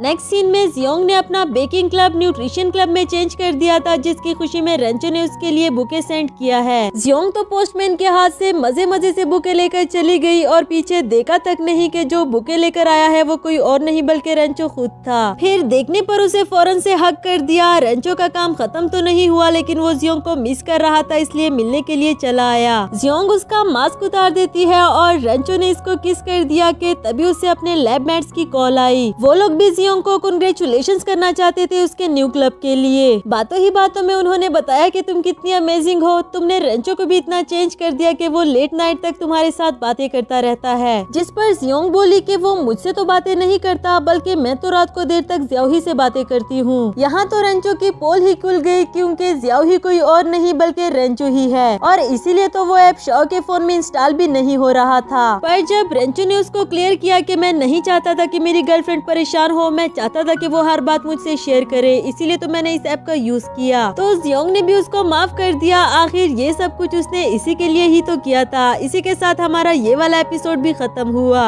Hello friends, welcome back to my channel. बढ़ते हैं इस सीरीज के लास्ट एपिसोड की तरफ। एपिसोड के स्टार्ट में हम जिबाई को देखते हैं, जो कि जिनियो को आउटिंग पर लेकर आया था, और यहाँ उसने सारी डेकोरेशन भी ऐसी ही की थी जो कि जिनियो को पसंद आए। खैर ये कुछ ज्यादा ही चिल्डिश हो गया था, लेकिन जिनियो को ये बात पसंद आई कि जिबाई ने उसकी फीलिंग्स के बारे में भी सोचा। कहीं न कहीं जिबाई को भी इस बात का एहसास हो गया था कि जरूरी तो नहीं कि जिनियो ही वैसा बने जैसा मैं चाहता हूँ। ऐसा भी तो हो सकता है ना कि जैसी वो है मैं उसको वैसे ही पसंद करूँ। जिबाई उससे दोबारा रिलेशनशिप में आना चाहता है, पर वो डायरेक्टली कह भी नहीं पा रहा। दूसरी तरफ हमें जियोंग को दिखाया गया, जो कि सारा दिन हॉस्पिटल में बिजी रही, काफी ज्यादा थक चुकी थी और अब फौरन से हॉस्टल जाकर आराम करना चाहती है। तभी उससे रेंचो की कॉल आई, जो कि उसको पीछे मुड़ने के लिए कह रहा था, और जियोंग बोली कि तुमने फिर से सू को कहकर मेरे लिए कोई सरप्राइज तो नहीं रखवा दिया। देखो हमेशा उससे बोदर करना अच्छी बात नहीं। रेंचो बोला कि तुम पीछे मुड़ो तो सही, और जब वो पीछे मुड़ी तो रेंचो को अपने सामने देखकर फौरन से उसे हक कर देती है, बिल्कुल ही बच्चों की तरह। इस पर वो बोला कि मुझे तो लगा था कि मेरी जियोंग बड़ी हो गई होगी, पर नहीं, ये तो और चिल्डिश बन गई। और जियोंग बोली कि मैं बाकियों के लिए तो बड़ी हो सकती हूँ, लेकिन तुम्हारे लिए कभी नहीं। तुम्हें हमेशा मेरे ये चिल्डिश एक्ट्स बर्दाश्त करने होंगे। वेल, रेंचो को तो वो पसंद भी अपने चिल्डिश एक्ट्स की वजह से आई थी, भला उसे क्यों मसला होने लगा। लेकिन इसके लिए वो एक पनिशमेंट रख देता है, जो कि उसे किसिंग करना थी। अब वो चिल्डिश एक्ट कर सकती है, तो रेंचो उसे किस क्यों नहीं कर सकता। नेक्स्ट सीन में रेंचो ने जिबाई के साथ मिलकर एक ट्रिप पर जाने का डिसाइड किया, क्योंकि वो काफी टाइम तक जियोंग से दूर रहा था। अब वो ज्यादा से ज्यादा टाइम उसके साथ स्पेंड करना चाहता है। जिनियो तब तक उसके साथ जाने के लिए हाँ नहीं करती जब तक कि जिबाई ने उसको अपने साथ जाने के लिए नहीं कहा। फिर जब जिबाई ने उसे अपने साथ जाने के लिए कहा, बताया कि आई प्रॉमिस मैं तुम्हारा ख्याल रखूंगा, तो इस पर जिनियो भी उनके साथ जाने के लिए राजी हो गई। अगले सीन में रेंचो और जियोंग बाय प्लेन जाने वाले थे, जबकि जिबाई और जिनियो को बाय रोड जाना था। वैसे जिनियो सोचती है कि बाय रोड जाना काफी रोमांटिक होगा, उसे बहुत मजा आएगा, पर जैसा जैसा उसने सोचा था ऐसा तो कुछ भी नहीं हुआ। इधर ये दोनों एयरपोर्ट पहुंच चुके थे, जहां इनकी मुलाकात होती है रेंचो के मॉम डैड से। इस बारे में रेंचो को तो अच्छे से पता था, पर जियोंग इस बारे में कुछ भी नहीं जानती थी। और फिर जब रेंचो ने इंट्रोड्यूस भी करवाया कि ये मेरी गर्लफ्रेंड है, तो वो काफी ज्यादा नर्वस हो जाती है, क्योंकि ये सब कुछ काफी सडन हुआ। रेंचो की मॉम को तो जियोंग काफी ज्यादा पसंद आई। कहने लगी कि जिस तरह तुम्हारी आंटी ने बताया था, तुम्हारी गर्लफ्रेंड तो उससे कहीं ज्यादा क्यूट है। इसके बाद सभी साथ बैठकर टाइम स्पेंड करते हैं, जहां जियोंग की तो पूरी बॉडी ही श्रिंक कर रही थी, और रेंचो उसका हाथ पकड़ लेता है उसको रिलैक्स करने के लिए। जबकि उसके पेरेंट्स भी काफी अच्छे थे, वो भी जियोंग को रिलैक्स कर देते हैं कि तुम सबसे ज्यादा बेस्ट हो, तुम्हें नर्वस होने की कोई जरूरत नहीं। डैड को भी रेंचो काफी बदला बदला हुआ नजर आया, क्योंकि इससे पहले ना तो वो बातें किया करता था और स्माइल तो कभी उसे करनी आई ही नहीं। इसलिए भी वो दोनों समझ गए थे कि जियोंग हमारे बेटे के लिए कितनी ज्यादा लकी है। आफ्टर दैट फ्लाइट का टाइम हो जाता है। जियोंग और रेंचो को जाना पड़ा, लेकिन इससे पहले रेंचो अपने डैड से सीक्रेट बात करता है, और वो बात क्या थी ये तो हम आगे ही जान सकेंगे। इसके बाद प्लान का सीन दिखाया गया, जहाँ जियोंग को हॉरर मूवी देखनी थी। रेंचो ने उसको मना भी किया, पर नहीं, उसको तो देखनी ही थी। मूवी को देखते देखते वो काफी ज्यादा डर जाती है। इवन के विला पहुंचने के बाद भी उसे ऐसे लग रहा था जैसे ये किसी हॉरर मूवी का सीन हो। रेंचो उसका हाथ पकड़कर अंदर ले जाता है, बताया कि अपने रूम में जाकर फ्रेश हो जाओ, चेंज कर लो और फिर आराम से सो जाना। जियोंग को तो अभी भी वो मूवी वाले सीन नहीं भूले, जिस पर रेंचो बोला कि अगर तुम अपने रूम में नहीं जाना चाहती तो तुम मेरे रूम में मेरे साथ जा सकती हो।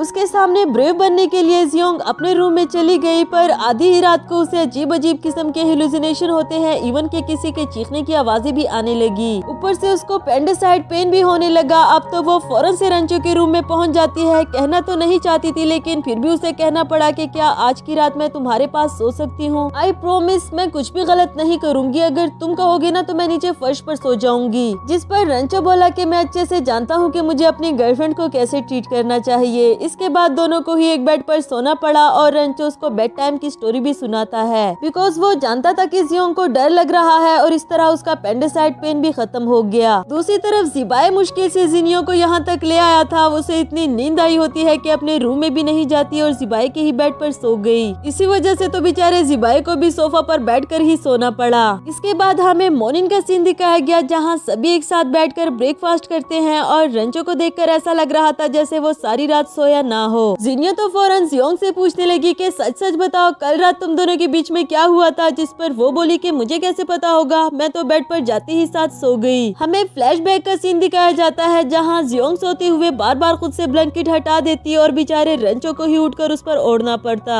सारी रात यही तमाशा लगा रहा। जियोंग खुद तो मजे मजे से सो गई थी लेकिन बेचारा रंचो बिल्कुल भी सो नहीं पाया। इसके बाद चारों हाइकिंग पर जाने का डिसाइड करते हैं जहाँ पहुँचने के बाद जिनियो तो इतनी ज्यादा एक्साइटेड थी कि फौरन आगे भागने लगी। रंचो भी उसके पीछे चला गया उसका ख्याल रखने के लिए और यहाँ जियोंग जिबाई को समझाने लगी कि आपको दोबारा जिनियो के साथ रिलेशनशिप में आ जाना चाहिए, जिस पर वो बोला कि मैं खुद भी यही चाहता हूँ पर समझ नहीं आती कि उसको कैसे बोलूँ क्योंकि ब्रेकअप करने का फैसला भी मेरा ही था। खैर तुम बताओ तुम्हारा और रंचो का लॉन्ग डिस्टेंस रिलेशनशिप कैसा रहा? जियोंग ने बताया कि हम दोनों डिस्टेंस पर तो जरूर रहे लेकिन एक दिन भी मुझे ऐसा फील नहीं हुआ कि रंचो मुझसे दूर चला गया हो। जिबाई मजीद बोला कि इसका मतलब तो यही हुआ कि तुम दोनों का लॉन्ग डिस्टेंस रिलेशनशिप अच्छा रहा, इसीलिए तो रंचो ने दूसरी यूनिवर्सिटी में एक्सचेंज प्रोग्राम के लिए भी डिसाइड कर लिया। इस 1 ईयर के एक्सचेंज प्रोग्राम के बारे में जियोंग तो नहीं जानती थी इसलिए उसे काफी बुरा लगा। तभी जिबाई को रंचो की कॉल आई और वो फौरन से वहाँ पहुँच जाता है क्योंकि जिनियो के पैर में मोच आ गई थी। रंचो उसको डांट रहा था कि मैंने मना भी किया था तुम्हें भागने से पर तुम जरा भी किसी की नहीं सुनती, लेकिन जिबाई उसको काफी नाइसली डील करने लगा। जियोंग भी रंचो का हाथ पकड़कर उसे अपने साथ ले गई ताकि ये दोनों यहाँ अकेले टाइम स्पेंड कर सके। यहाँ जाते हुए जियोंग दिल ही दिल में सोच रही थी कि रंचो ने मुझे उस एक्सचेंज प्रोग्राम के बारे में क्यों नहीं बताया, क्या उसे ऐसा लगता है कि मैं उसके बगैर भी रह सकती हूँ। दूसरी तरफ जिबाई जिनियो को गाड़ी तक ले आया था, उसको प्रपोज भी कर देता है, बताया कि मैं अपनी बाकी की सारी जिंदगी तुम्हारे साथ गुजारना चाहता हूँ और मैं वादा करता हूँ कि आइंदा कभी भी इस तरह का कोई डिसीजन नहीं लूंगा जो कि तुम्हें हर्ट करे। जिनियो तो कब से रेडी बैठी थी उसके मुंह से ये सुनने के लिए। इस पर वो जिबाई को हक कर देती है और एंड टाइम पर यहाँ रंचो और जियोंग भी पहुँच जाए। उनको देखकर जिनियो बोली कि अब मैं तुम दोनों के सीनियर की गर्लफ्रेंड बन चुकी हूँ इसलिए मेरी रिस्पेक्ट करना। वो दोनों भी इनको दोबारा रिलेशनशिप में आने पर कांग्रेचुलेशंस कह देते हैं। नेक्स्ट सीन में रंचो जियोंग को सरप्राइज देने के लिए एक जगह पर लेकर आता है जहाँ काफी अंधेरा था। फिर एकदम से ग्रीन लाइट्स ऑन हो जाती है और रंचो ने बताया कि ये आइडिया मुझे मेरे डैड ने दिया था तुम्हें स्पेशल फील कराने के लिए। एक बात ऐसी है जो मैं अभी तक तुम्हें नहीं बता सका और वो ये कि मैंने 1 ईयर के एक्सचेंज प्रोग्राम के लिए अप्लाई कर दिया था। इसका मतलब ये बिल्कुल भी नहीं है कि मैं तुम्हारे बगैर रह सकता हूँ, लेकिन फ्यूचर में तुम्हें अच्छी लाइफ देने के लिए मुझे ये स्टेप भी उठाना पड़ा। इस पर जियोंग बोली कि मैं जानती हूँ मेरा बॉयफ्रेंड कभी भी ऐसा डिसीजन नहीं लेगा जो मुझे हर्ट करे और मैं वादा करती हूँ कि इस 1 साल में मैं भी अच्छे ग्रेड्स लेकर तुम्हें प्राउड फील कराऊंगी। नेक्स्ट सीन में हमें दिखाया गया कि जिया स्टडी के लिए अब्रॉड जाने वाली थी और जियोंग भी रंचो के साथ उसे सी ऑफ करने के लिए आती है। जितना बुरा जिया ने उसके साथ किया था इस पर उसे लगा तो नहीं था कि जियोंग उससे मिलने के लिए आएगी, पर जियोंग ने सब कुछ भूलकर दोबारा से उसको अपनी दोस्त कहा। बताया कि अगर उस रात तुमने मुझे ये एहसास ना दिलाया होता कि मैं कितनी ज्यादा डरपोक हूँ तो शायद कभी भी रंचो को अपनी फीलिंग्स ना बता पाती। जिया को इस बात की खुशी होती है कि जियोंग ने उसको माफ कर दिया। वही जियान भी पहुँच आया उसके लिए गिफ्ट लेकर, पर जब रंचो ने देखा कि जियान जियोंग के साथ खड़ा हो गया तो जेलस के मारे इनको दूर करने के लिए इनके बीच में आ जाता है। कहने लगा जिया तुम्हारी दोस्त है तो मेरी भी दोस्त हुई, इसलिए मैं भी उसको गुड बाय करना चाहता हूँ। जियोंग भी अच्छे से समझ गई थी कि रंचो जेलस हो रहा है, इसलिए वो इन दोनों को अकेला छोड़कर उसे अपने साथ ले गई। जिया दिल ही दिल में जियोंग को देखकर उसकी हैप्पीनेस के लिए दुआएं करती है क्योंकि उसके साथ इतना बुरा करने के बावजूद भी जियोंग ने उसको माफ कर दिया। नेक्स्ट सीन में हमें दिखाया गया कि रंचो जियोंग को उसका बर्थडे सरप्राइज देने के लिए उसे एक गेम खेलने के लिए लेकर आता है जहाँ उनको डिफरेंट तरह के मिशंस कंप्लीट करने थे। यहाँ जियोंग बियर को पानी समझकर पी लेती है और उसका ड्रंक होना हमेशा डेंजरस ही तो रहा क्योंकि वो कुछ न कुछ ऐसी हरकत जरूर कर देती है।